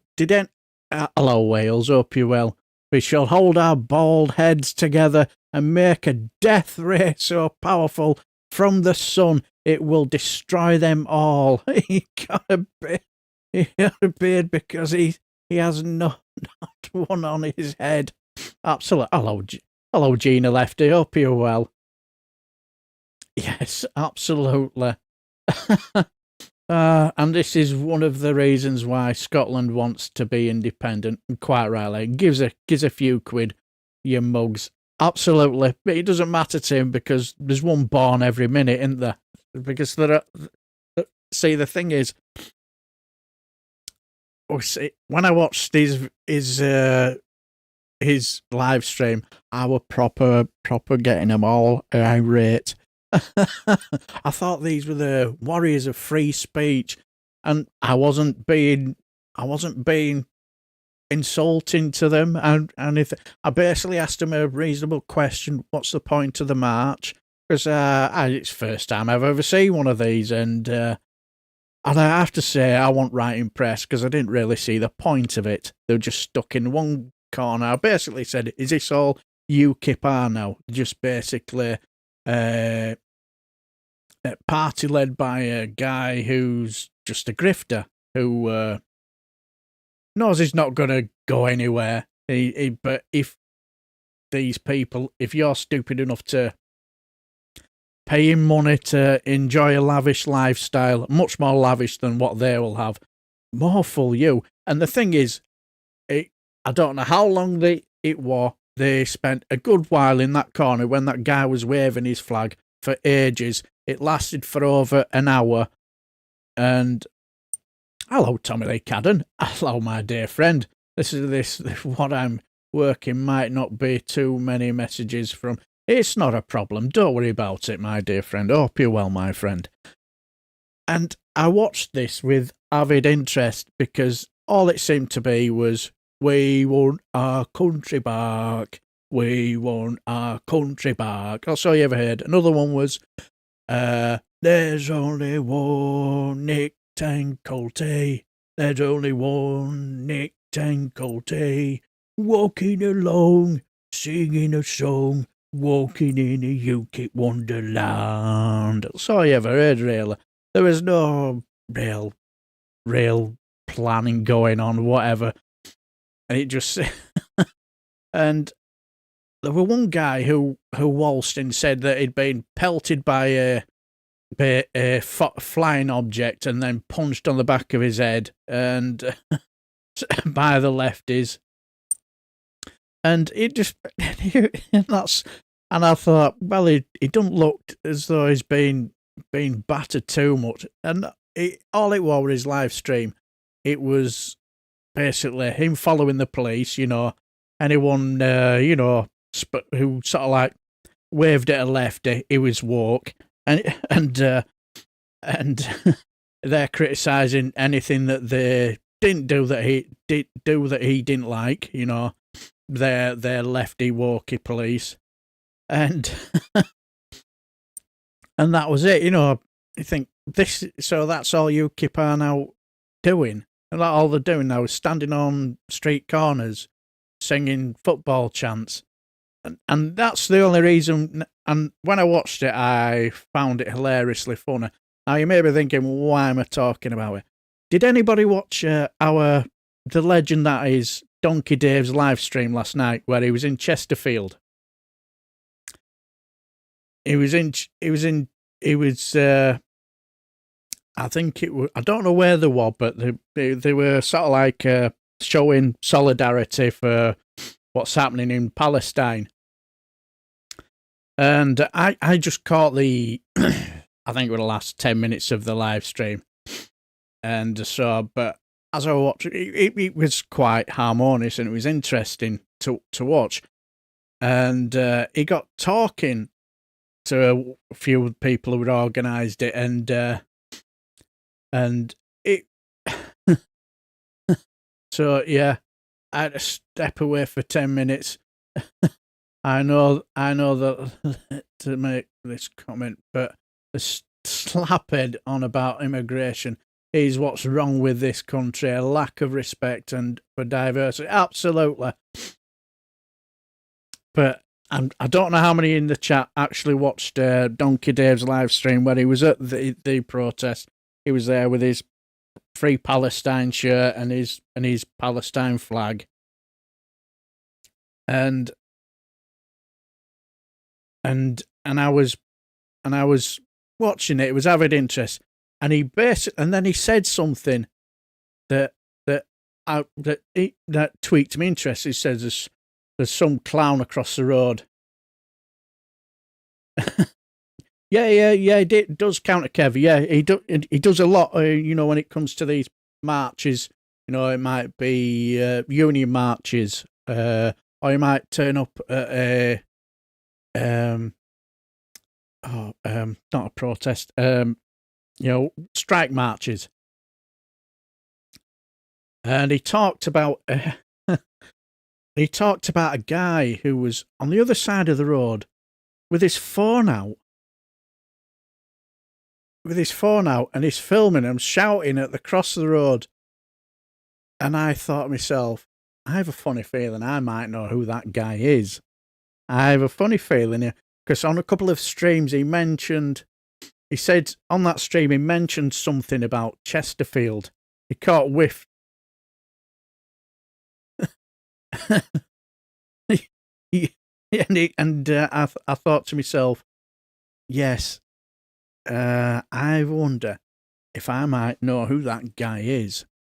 So when his live stream finished, and I noticed, how the algorithm works, and it turned out it was the guy who was doing the live stream in Nottingham. And that guy, for first 20 minutes, I was falling off my chair in hysterics laughing, because he's off his chomp. He thinks that, cheers for that, Alistair. And he seems to think that they were all over there virtual signalling. And then, they were all, and he's shouting from across the street, virtual signalers and all that, and just trying to pretty much wind them up. And a lot of these people, they're in the, well, you could safely say that they're in their, well, I won't say they're not in, I won't say they're in the prime of their lives. I would say they're retirees. a lot of them. And, they've basically gone out there, to show solidarity for the Palestinian people. And according to him, he was, they are terrorists and they are supporting terrorists. And apparently the cars that were pipping their horns as they were driving by, they've been paid by him to drive by constantly to pip their horn. He's totally unhinged. Well, he's there filming them and he's shouting at anybody who's nearby, making a complete nuisance of himself. Well, one old guy, he must have been, I would say if it's 70s, possibly, could be pushing 80. Well, he decided to take a photograph of him because he was stood next to a Pelican crossing and the guy obviously was going to head up to the protest to show solidarity. And he took a photograph of him. Well, he squared up to him. This guy was probably, I would say, is maybe about the same age as me. And so he's squaring up to him. And there's an old guy, probably no more than, I would say maybe 5'5", 5'6". And he's there squaring, what are you taking a picture of me for? What are you taking a picture of me for? So I'm thinking, probably because of the same reason why you're filming people in public, you fucking melt. And he seemed to think that was quite, and he seemed to think that was acceptable. That go on, get over there for your virtual signal. And he's there taking piss out of them. They're saying stuff like, looks like old folks home day out, So in the end up, I couldn't resist. I thought, I watched, it was about an hour and on plenty of his live stream. I managed about 40 plus, because I thought, no, is it a bit too much for me now? Because clearly this man is unhinged. He is clearly unhinged because he's now threatening an old man who had the audacity to go and show solidarity for people who he thinks are terrorists, according to him, and join a march. And I had to chuckle because in parts of the video of his live stream, you do see Donkey Dave there with his flag and his shirt and his cap. And we'll get that type of numpty at independent marches too. The Yuns are always at that crap too. Yeah, unfortunately. Sadly we do. But in the end up, he's there basically saying, some of the, old retirees, and he's calling them champagne socialists. Yeah, all the buzzwords were coming out. It was hilarious. And he's there saying, none of these people intimidate me. And I'm thinking, well, the right retirees, you fucking moron. They're not going to intimidate you. There were in one of the match, there were two people carrying a big banner saying, I think it might have said, care not kill or something like that. I can't quite remember. Well, it was a double road. So what they decided to do, they decided to stand on the central reservation type part. But in his mind, in his unhinged mind, he thought that, they're coming over me to intimidate me. One of them, she looked about in her 80s, and he's thinking, are you off your meds or something? And this is the same guy who he didn't do this. I'm not gonna promote the guy because he's a fucking melt.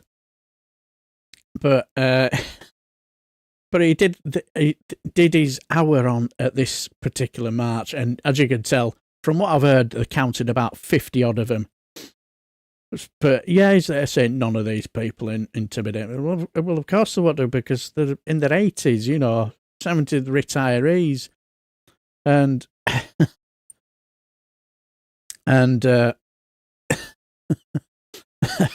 but anyway, that's the reason why I brought it up, because I found him. Yeah, that's an interesting idea. Donate to Palestine Action, guys. It's not illegal yet, and you won't be classed as a terrorist until it goes through in Parliament.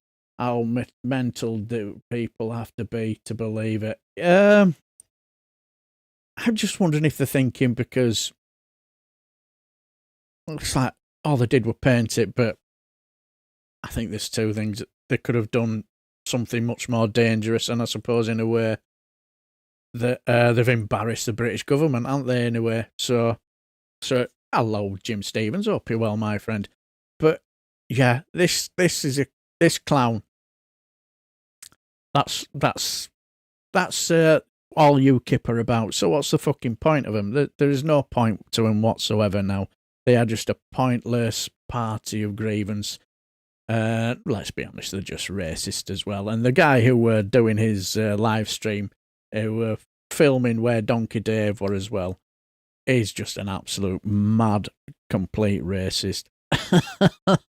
As I say, I won't encourage you to watch him because he's nuts. I only watch him just for the entertainment value, because some of the stuff he comes out with and some of the comments that he gets, absolutely hilarious. But yeah, I did actually put after it had all finished, I put a message in his chat saying, so what you basically did do was waste over an hour shouting at the clouds, intimidating an old man, and then taking the rise out of old people because they have a difference of opinion of you. How sad. I said, but I did finish off with, I would have actually watched your live stream for the entertainment value, but unfortunately I was too busy watching a friend of mine's live stream, and it was far more jovial and he was far more interesting than you. And I was waiting for his reply, and all he got was a little laughy, smiley face. Didn't reply, because I think he knew that he can't reply to that, because everything that I said was true. He spent an hour plus shouting at the clouds, shouting at old people, and taking the rise out of old people, and then up squaring up to an old man because he had the audacity to show compassion and empathy for brown people in his eyes. And also taking a picture of him, practically doing the exact same thing he's doing. But when the shoe were on the other foot, because one of the guys asked him to stop filming him and say, you're out in public, you can't stop me. Hello, Billy Kershaw, hope you're well, my dear friend. You can't stop me. But yeah, when an old man who's probably touching 80, maybe in his 80s, took a picture of him with his phone, he got all sour about it. What a melt. What an absolute clown. So, yeah, that's UKIP for you, morons. But anyway, let's have a little look at what you guys are saying. Britain is all about driving a German car to an Irish pub to drink Belgian beer, then buy an Indian takeaway to sit on a Swedish sofa in front of a Japanese TV to watch American shows. Couldn't have said it any better, Wales. Absolutely. And all the while being suspicious of anything foreign. Yes, you just couldn't make it up. But yes. Yeah, exactly. Yes, absolutely. Yeah, cheers for that, Alistair. Yeah, not subscribed to Donkey Dave's channel. He does some brilliant stuff, especially in the morning. Always has me in hysterics, especially when he pulls out his littlest violin, for, their mouth frothers. It's hilarious. But yes, so according to you, Kippers, never trust your children with a lefty, apparently. Yes. Well, my mum's a lefty, so I don't think it's done me any harm. Or me and my two brothers either. But yeah, got to shout at clouds because they've blown across the channel. Yeah.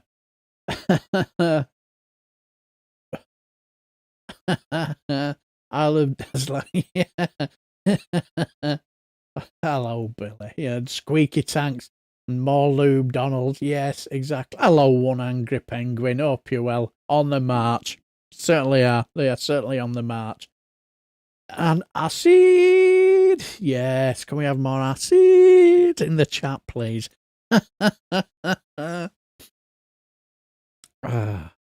Small violin, the laughing 2DB.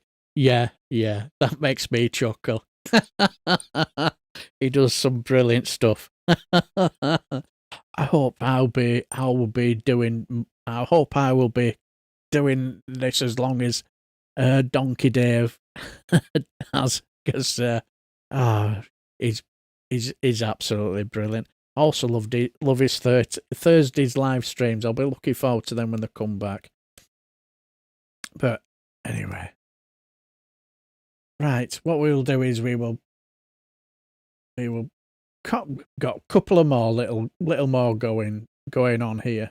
So right, let me get myself all organised. Now this was an interesting little clip. It was from Question Time. It was from Question Time, and let's see if I can find it. Yes, let's see if I can find it. I'm sure I had it somewhere. Oh, come on. Oh, this is... yes, managed to find it. Thank God for that. This was from Question Time on Thursday. It's just a little interesting one. Mainly about workers' rights, I think. Yeah, he is Trip. He's brilliant on that. He's all over it like a rash. And his live streams when he goes around the weekend to what you call these marches, absolutely brilliant. There's some lovely people on these marches. Hello, Granny Waddlebottom. Has my beloved Graham from the Power to the People channel been in the chat? He's such a handsome scouser. He most certainly is, my dear friend. And also, unfortunately, no, you'd probably be hard at work, writing fantastic content for us, some brilliant content. But anyway, this was a bit of an interesting bit of a clip. This was about what I found interesting of this. This is the level of conversation that we have to deal with. Political discourse. The idea of you can talking about when should ban children from having film phones in schools, and I think it's not really a hill I'm going to die on. It's not something I'm going to get all irate, and I would want to know the ins and outs and the facts before I have a strong opinion. But when you've got somebody who I may not all totally agree with him politically, but he seems calm and measured, and you have a complete and utter fucking moron on the panel. It just shows you how piss poor Question Time is, and she doesn't exactly help either. This is hilarious. Who in the audience thinks mobile phones should be banned in schools? Look at them all. All have a strong opinion, but don't really think about it. So that's most people. Look at her. Look at that face. Look at the fucking state of her. I've forgotten her name now. She shouldn't be anywhere near public discourse or anywhere, because she's just a fucking idiot. She's just a fucking idiot, isn't she? She's a moron. Look at that stupid grin on her face. But anyway, she proper embarrasses herself here. Why don't you do it? Because 97% of schools don't allow use of phones in school already. But hang on a second. Now you'll notice Fiona Bruce, every third word Peter gets out, she'll butt in. But plenty of those schools still struggle with it, and people still bring in their phones. They spend a lot of their time saying to kids, get your phone back in your pocket, or it's not quite as straightforward as they don't exist. Do not allow use of smartphones there. Now, look, phones are a fact of life. Parents like to be able to sort of track some kids, see where they are. They like to be able to be in touch with their kids on the way to school, on the way home from school. Kids use travel cards that are now on smart cards in their wallets. They use gym cards to get in that are in their digital wallets. So smartphones are part of life now as young people and as adults. Okay, but just in terms of mobile phones in schools, specific. Why is she butting in? There is no place for smartphones in schools. They should not be used. So, okay, so if it's 97%. She's butting in again, isn't she? Each individual school as to how they police that and whether they use lockers on the way in or pouches. That is up to them. All right. But there is no place, let me be clear. And then, But then why not just? I mean, you've got Catherine saying, Catherine, you're desperately coming, but just one second. Well, because it is the guidance. What you're saying is, do we pass a law? Do we go to all of the trouble of passing a law? Why do you think there should be one, Catherine? Yeah, this is interesting. This is exactly. Well, he's right, and you might not agree with him. Well, we probably won't agree with everything he says politically, but what he said there is calm, measured, and reasonable. You know what I mean? Well, you're not. How are you going to do it? He's right, isn't he? Are you going to pass a law? How are you going to legislate it? This is where it gets. This is where it gets mental. She's a fucking idiot. Because it is the case that in theory they're banned. Talk to the teachers. They'll tell you that the phones are coming out. The phones, they have all altercations start on the phones. Now, look, there will be some schools that have actually managed to keep phones entirely out of their schools. Yeah, so it's backtracking already, isn't she, by the sounds of it? But they will be in the minority. I promise you. Yes, it seems that 97% have banned, but just ask the teachers in the classrooms. They will tell you that the phones are a massive problem. Okay, so what we're talking is, it is government policy that you do not have smartphones in schools. What you're saying is pass a law. So who do we send to prison and fine? Who do you want me to pass a law to fine? Well, yeah, exactly. Who do you want to pass the law to and all that? It's always no worries, Ella. Take care, my friend, and have a pleasant day. And absolutely, Oliver Brownie. She's off her bananas. See, what I view these people. She is you've heard that the I'm not the why person. I'm not the how person. You're the how person. I'm the why person. Why can't we do this? Why can't we do this? I want to know, why can't we do this? So when the how person says, well, how are you going to do it? I'm not the how person. You're the how person. I'm the why person. I'm just here to shout white noise and shout bollocks. You're the how person. Hilarious this is. The parent or the teacher? Teachers. Sent to prison? You can find me. No, but hang on, Peter. In fairness, it's against the law for a 15-year-old to drink a bottle of vodka. If a 15-year-old drinks a bottle of vodka into school, and that whataboutism. No one is going to get sent to prison. And the person who sells it, principally, that could result in prison. But the 15-year-old is not going to get sent. But what laws do is they change culture. And then once the law is there, then the culture changes. When the parents are saying, oh my goodness, I don't know, my child is going on a hunger strike. My child is moving out because I'm saying he can't have a phone because of the fear. Look at his face. I feel sorry for Peter here. You just think, why am I listening to this utter drivel? And why am I sat next to this fucking Tory hack who can't shut up after every third word I say? Oh, but she's annoying and she talks. All I would say is, thank God none of my kids were ever at her school. of missing out, and everybody's on a phone, and I don't know what to do. The only safe social media, the only safe use of the online world is supervised online world. And the unsupervised online world is such a danger to children. It is our duty and responsibility as adults to look after them. And it's the duty of government to help us adults. And I understand those of us, we say, well, we should just look after it. Head teachers should, parents should. And of course we have a responsibility. But the fact is, if you were to bring out some kind of law, and I'm not saying it's easy, and I imagine it's very hard, the idea of standing up to these massive it's not hard companies. to stand up to them. Okay, well then do it. It's not. Okay. What you do is do what gets it right. You've heard from young people. The NSPCC policy on this is exactly as Callum has described. Young people have said consistently, and the ones that I've met, and it is many I've met to speak to this, with informal groups to try and gauge their opinion. I didn't meet any that want it removed from their lives, but I meet many who want help managing it. Well, we were just talking about schools parents specifically. these days have a lived experience of parenting because they were parented in the off time, in the offline world.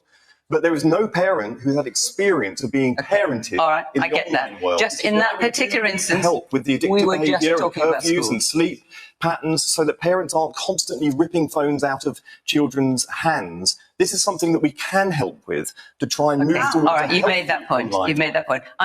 Yeah, you stop talking rationally. We don't want that. We want unhinged rhetoric, like Catherine over there. I've forgotten if that's her name, but she's fucking nuts, isn't she?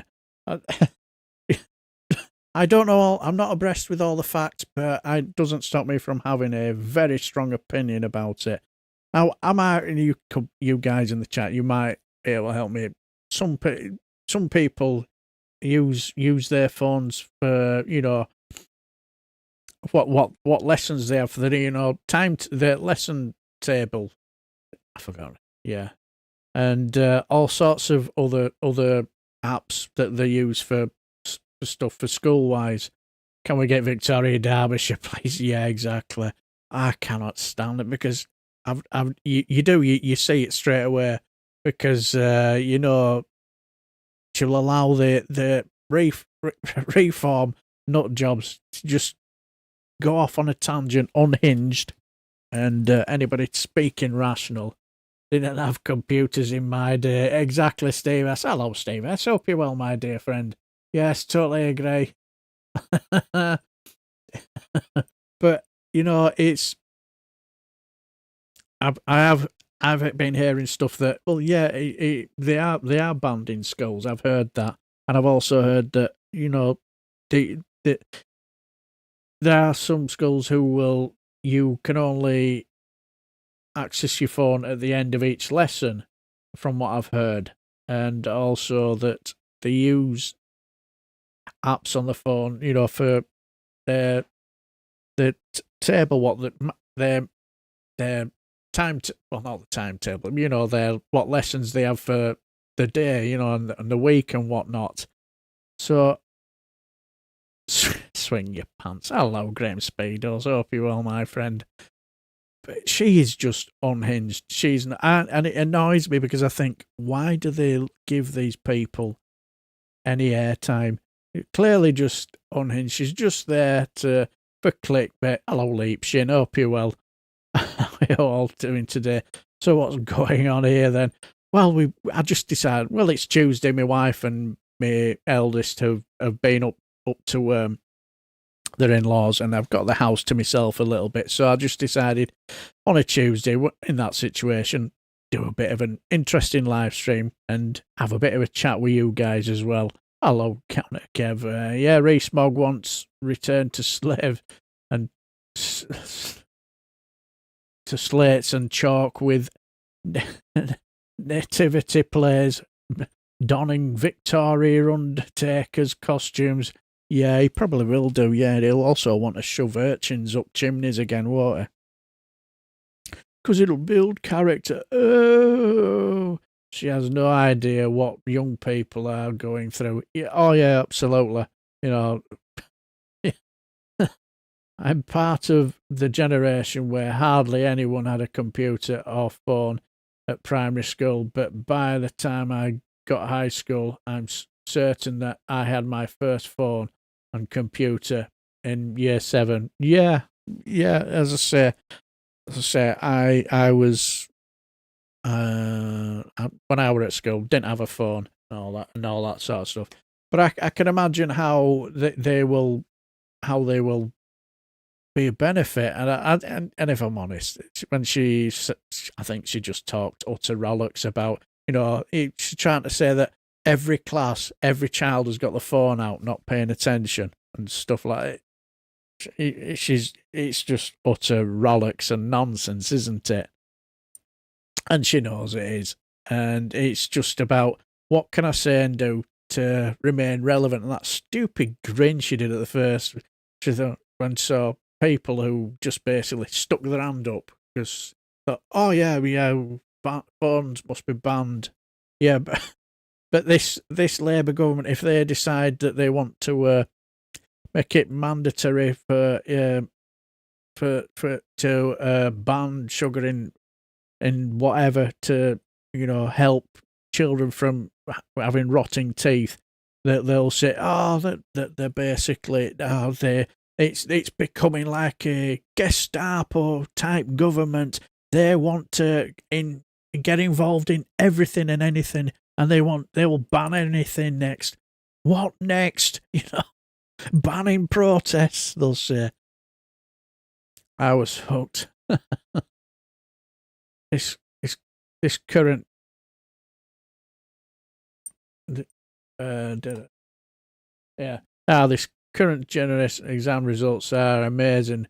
They put us oldies to shame. They probably do. One inch punch bowl. You're probably right, actually. It's like when I used to look at my youngest lad's homework, I would look at it and I'm thinking, no idea. Yeah, you're probably right. 1 inch punch bowl. Politically savvy and well educated. Yeah, they're far more educated than a lot of the older generation that I know. When I go to football matches, I think some of the older generation that I know, especially the ones that I know and I meet after a football match, they are proper down the conspiracy theory rabbit hole. Didn't she run a high discipline school, won accolades, that drank too much of the Kool-Aid? Yes, I'm sure I'd seen her in some sort of show or something about they were talking about high school or something or whatever, and some of the most ridiculous rules that you've ever seen and heard. It was just mental. Yeah, so you're probably right, Counter Kev, but she's unhinged, and I don't understand why people. I've seen her on Nick Ferrari's LBC and other places. I think, why are you giving her airtime? She's clearly just a nut job. Hello, dodgy syrup. All what are you doing? Makes me flip my lid. That woman. I'm not surprised. I'm surprised she didn't make your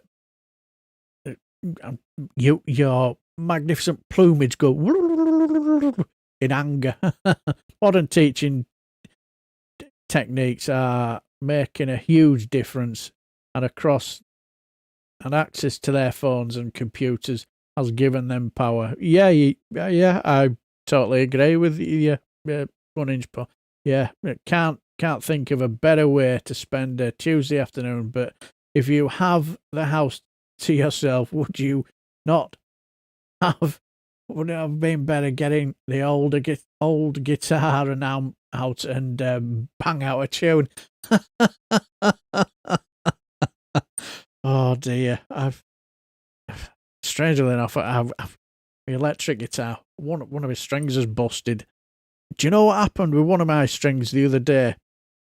When it was incredibly hot, and I was just sitting at what we call my office type thing, whatever. When I'm got all my PC and whatever, and I was just sat there. I was just looking for whatever, and I hear the pung behind me, and I thought, what's happened there? And I looked behind, I had a guitar behind me, and I thought, no, the strings look alright. And I had one that hooked up on one of the, their wall racks, just hanging there. And I looked at it, I have a busted up old classical acoustic guitar, and I think the very first one I ever bought, it was only about 15 quid or something. It was cheap, tacky, just something to play on. And one of my strings had just broke, just like that. And I just thought, so that I'll wait till humidity dies down and I'll restring it. But never mind. One of them days. Everything is getting digital, and all of the old paper-based stuff at my work is now done on iPads. Yeah, won't surprise me. But I've noticed that there were probably a lot of people who put their hand up. Probably it won't surprise me if they were from the older generation. Remember it when I was young and stuff like that.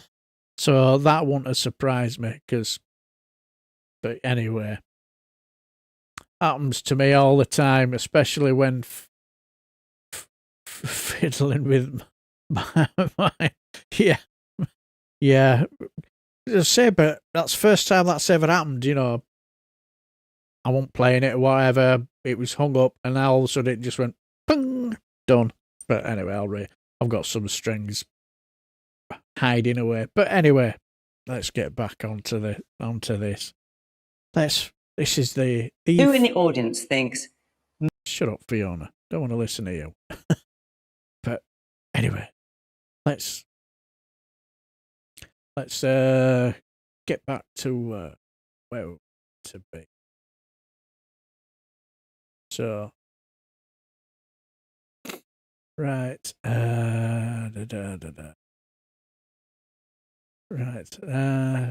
right. Yeah, I know what. Give me a quick sec.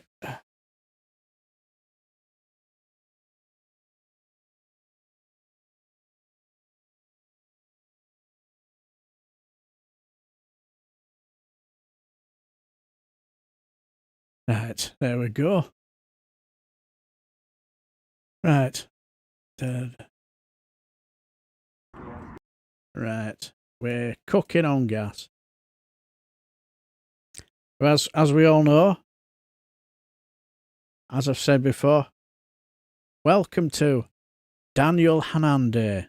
Yes, the man who, well, as we all know, it was Brexit Day yesterday, and we all remember a certain man who made a historic piece in wherever, either Telegraph or the Daily Mail, where we were going to a wonderful utopia world where now we've left the evil overlords of the European Union. And then he made a number of hilarious predictions, didn't he?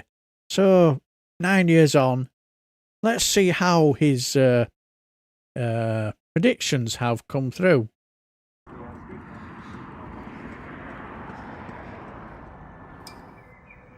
Brexit, the sunlit uplands. That moment of national renewal when we fix broken Britain. Brexit has many fathers. Boris Johnson, Michael Gove, Nigel Farage. But the godfather of Brexit is Lord Daniel Hannan. Back in 2016, just before the referendum, Lord Hannan wrote an article entitled "What Britain Looks Like After Brexit."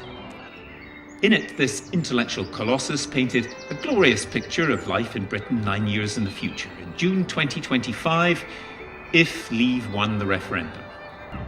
He imagined a nation in which every June fireworks would stream through the summer sky as Britain celebrated its own Independence Day. And he turned that article into a film for the BBC. Well, Leave did win.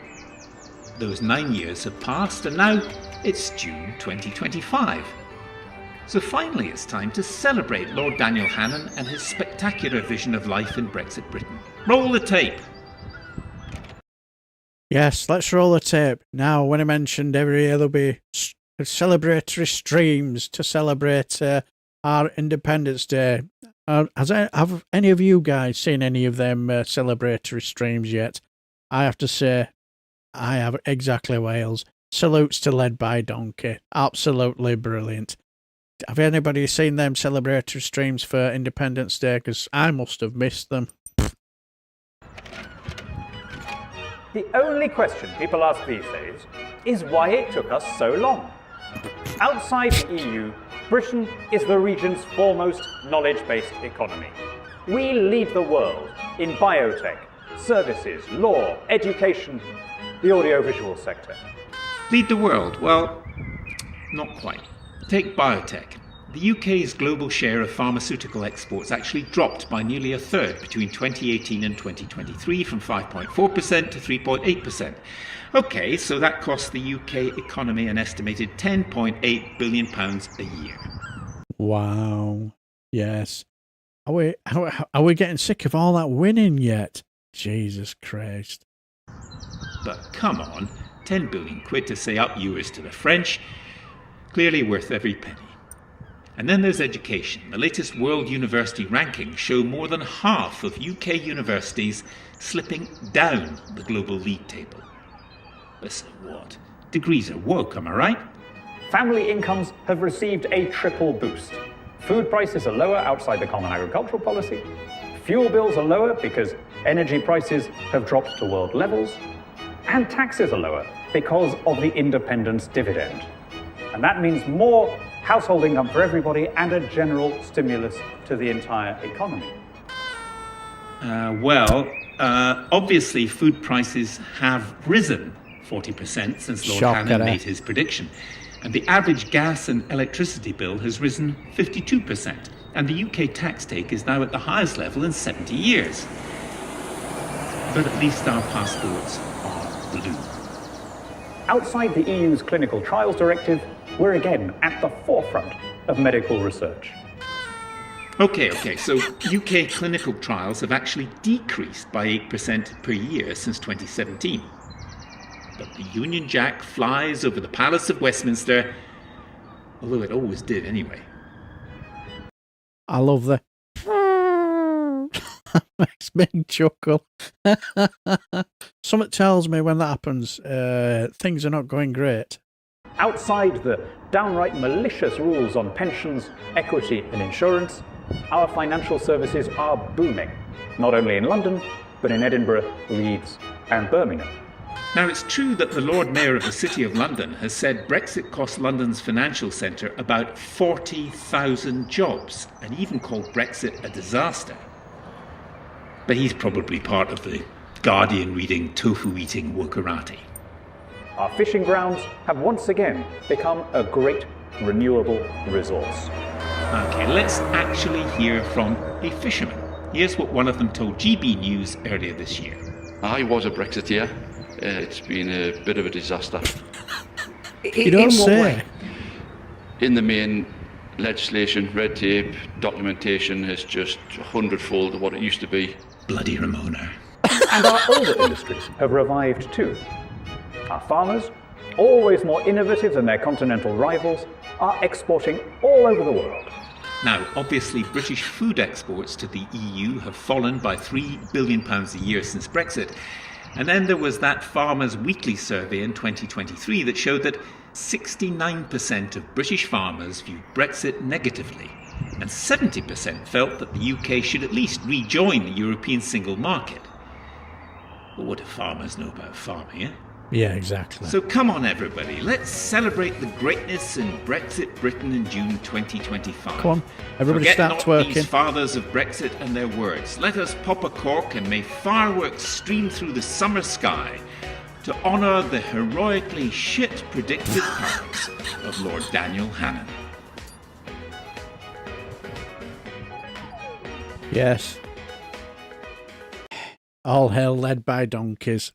They do some brilliant work. Yes, you're not wrong there, Satan's comb over. A bit of a disaster. You said quite right. And hello, my dear friend. Hope you're well. Hope you're very, very well. But yes, the man who was wrong about everything, wasn't it? Absolute colossal shit show. Lord Daniel Hannan. I remember watching, some of the select committee meetings that, well, they were the Lord committee meeting type thing that he were in, and it was and he was just an absolute fucking pancake then. An absolute clown. Yes. So not exactly at all, but you can't help but laugh, can you? Exactly, Leipzig. See, the thing is, if you don't laugh, you'll cry. Yes. The one job Nigel Farage had as a democratically elected member of the European Parliament, overseeing UK waters and fishing, where a TV celebrity chef did more to impact EU law than the guy paid to do it. Absolutely, totally agree. Problem with the UK fishing industry is that the small boats are scaring the fish away. Yes, one gigantic tool, Mr. Hannan, quite rightly. Yeah, he was. But I remember him at them committee meetings, and he was just. He's the guy who he clearly thinks he knows more than what he actually does. Does anyone remember the big fish campaign by Hugh Fernley Whittingstall, the TV cottage chef? Trying to think, put a name to the face. But anyway, yeah, no, I can't quite remember. I cannot quite remember. But anyway, let's let's see if we can let's there we go. Yes. But as I say, the man who was wrong about everything, and can you imagine if you were being wrong about everything in your job? Do you think you would have been elevated to the House of Lords? I bet you wouldn't. I bet you wouldn't. You'd have been down the road and quite possibly carted off to the funny farm, wouldn't you? Yeah, very much could be carted off to the funny farm. And that's classic Brexit for you, isn't it? Total, absolute mess. Absolute, complete mess. And it's just frustrating. And like as you say, Leipzig, it's not really funny because like a lot of people have lost their livelihood, their businesses. But if you don't laugh, you just cry and just be 24 hours permanently angry. And I suppose in a way that's my coping mechanism, just dealing with the utter bollocks that is fucking Brexit. But mental. Right, as I say, we're nearly enough to the end. As I say, see if I can get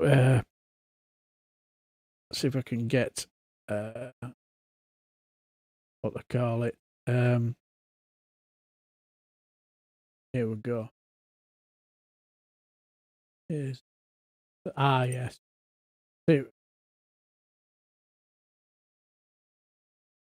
Right. Yeah. We're just making sure we're getting the right link. See if I can get the link from here. So see what we can do. Right.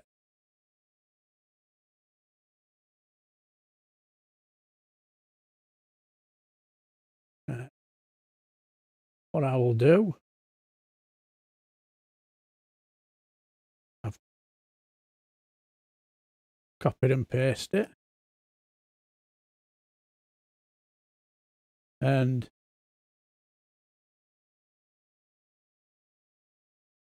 there we go. Yeah, I do. Give me a quick sec.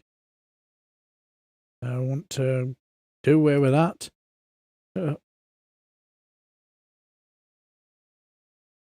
Yes, we're cooking on gas. Who says I can't work a computer?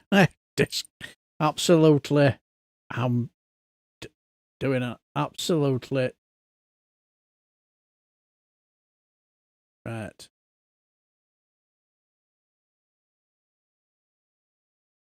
Right. We're cooking on gas. Yes, so yes, Alistair, our dear friend and fantastic moderator, sent us this through the chat. So let's have a little watch of this. Absolutely hilarious, and also big thumbs up to my moderators, both Mad Monk and Alistair, and also Jow.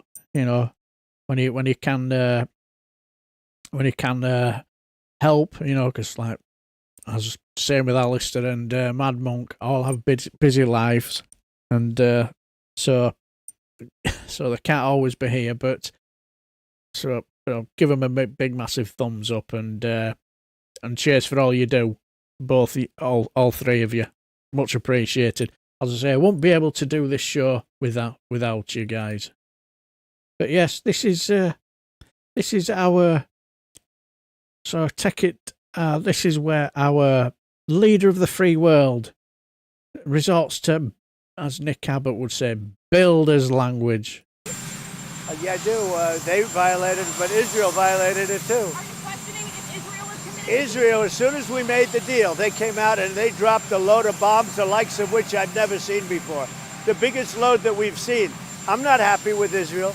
You know, when I say, okay, now you have 12 hours, you don't go out in the first hour and just drop everything you have on them. So I'm not happy with them. I'm not happy with Iran either.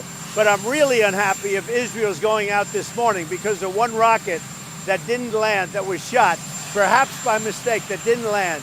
I'm not happy about that. You know what? We basically have two countries that have been fighting so long and so hard that they don't know what the they're doing. Do you understand that? Someone tells me our Donald Trump is not happy. Something stirring within me. He's not a happy bunny. Something tells me because I thought as far as he was good, I'm going to stop all the wars. If I'm elected, I will stop all them wars on the very same day. Yes. Exactly, Trip. What a falafel. Yeah. And I think what it and let's be honest, I think basically he's realizing that all waffle and drivel and nonsense is not going to stop these two from going at it hammer and tongs. As I say, I was listening to radio today, and I can't remember. Somebody basically said, "I wonder if when they rung up, they said, I want you to stop all the bombing and all the wars and stop fighting. I want you to stop it now." And both Netanyahu and Khamenei, whatever his name is, both said, "Yeah, no worries, Donald," just to get him off the phone, because and yeah, cheers for that, Devinder Singh. Yeah, quite rightly.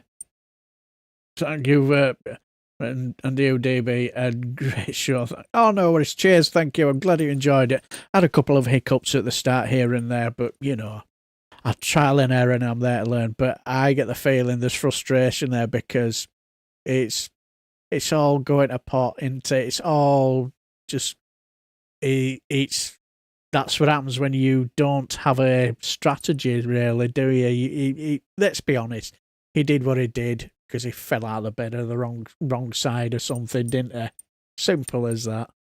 There's no strategy, because I've seen odd people, you know, do the odd articles or where they're basically saying, Donald Trump has hoodwinked us all. He's outsmarted us all. And you think, who are you trying to kid? Because like, especially we're talking about something to do with these tariffs, and I'm thinking, who are you trying to kid? man's not that he's not playing 4D chess or whatever. He hasn't got a clue what he's doing. It's like when he said that you don't know what I'm gonna do. You don't know what I'm gonna do. That's probably because even he doesn't know what he's going to do. Donny drew the Sharpie on fodder. Yeah, exactly. Tories thrown out the pram again. Yes, won't surprise me. Saddam Trump soon to be hiding in a golf course barrier. Golf course barrier, yes, won't surprise me. Are you questioning my big liberation? Yes. I would never do such a thing. Why ever give you that idea? But anyway, that was interesting. That is very, very interesting. That is someone who's losing it, isn't he? Because we all know what he wants. I want the Nobel Peace Prize, and and I would have gotten it if it weren't for all you pesky kids doing wars and not listening to me and doing as you're told. What a big baby. Yeah. So much for diplomacy. But anyway. Oh, as I say, we've come to the end. And hello, David McGuinness. You've run out of steam yet. I had to go pick up the wife hours ago. Oh, no worries. I'm going to be leaving. I'm going to be. Yes. Yeah. Oh, yeah. Cheers for that. Yeah. Please hit the like button and all that. Thumbs up. Also, big thumbs up to my moderators. And before you go, please. Unfortunately, time to live. I've been going to be getting me dinner soon. So, unfortunately, I will be going. But please subscribe to Dave McGuinness's channel there. Two Davis do some excellent streams, especially on Scottish independence. They've probably forgotten more than I will ever know. So, if you want to know what's happening up in Scotland, and when it comes to stuff like policies and with what's happening with independence, go to the two Davies. They know their shit. That is for certain.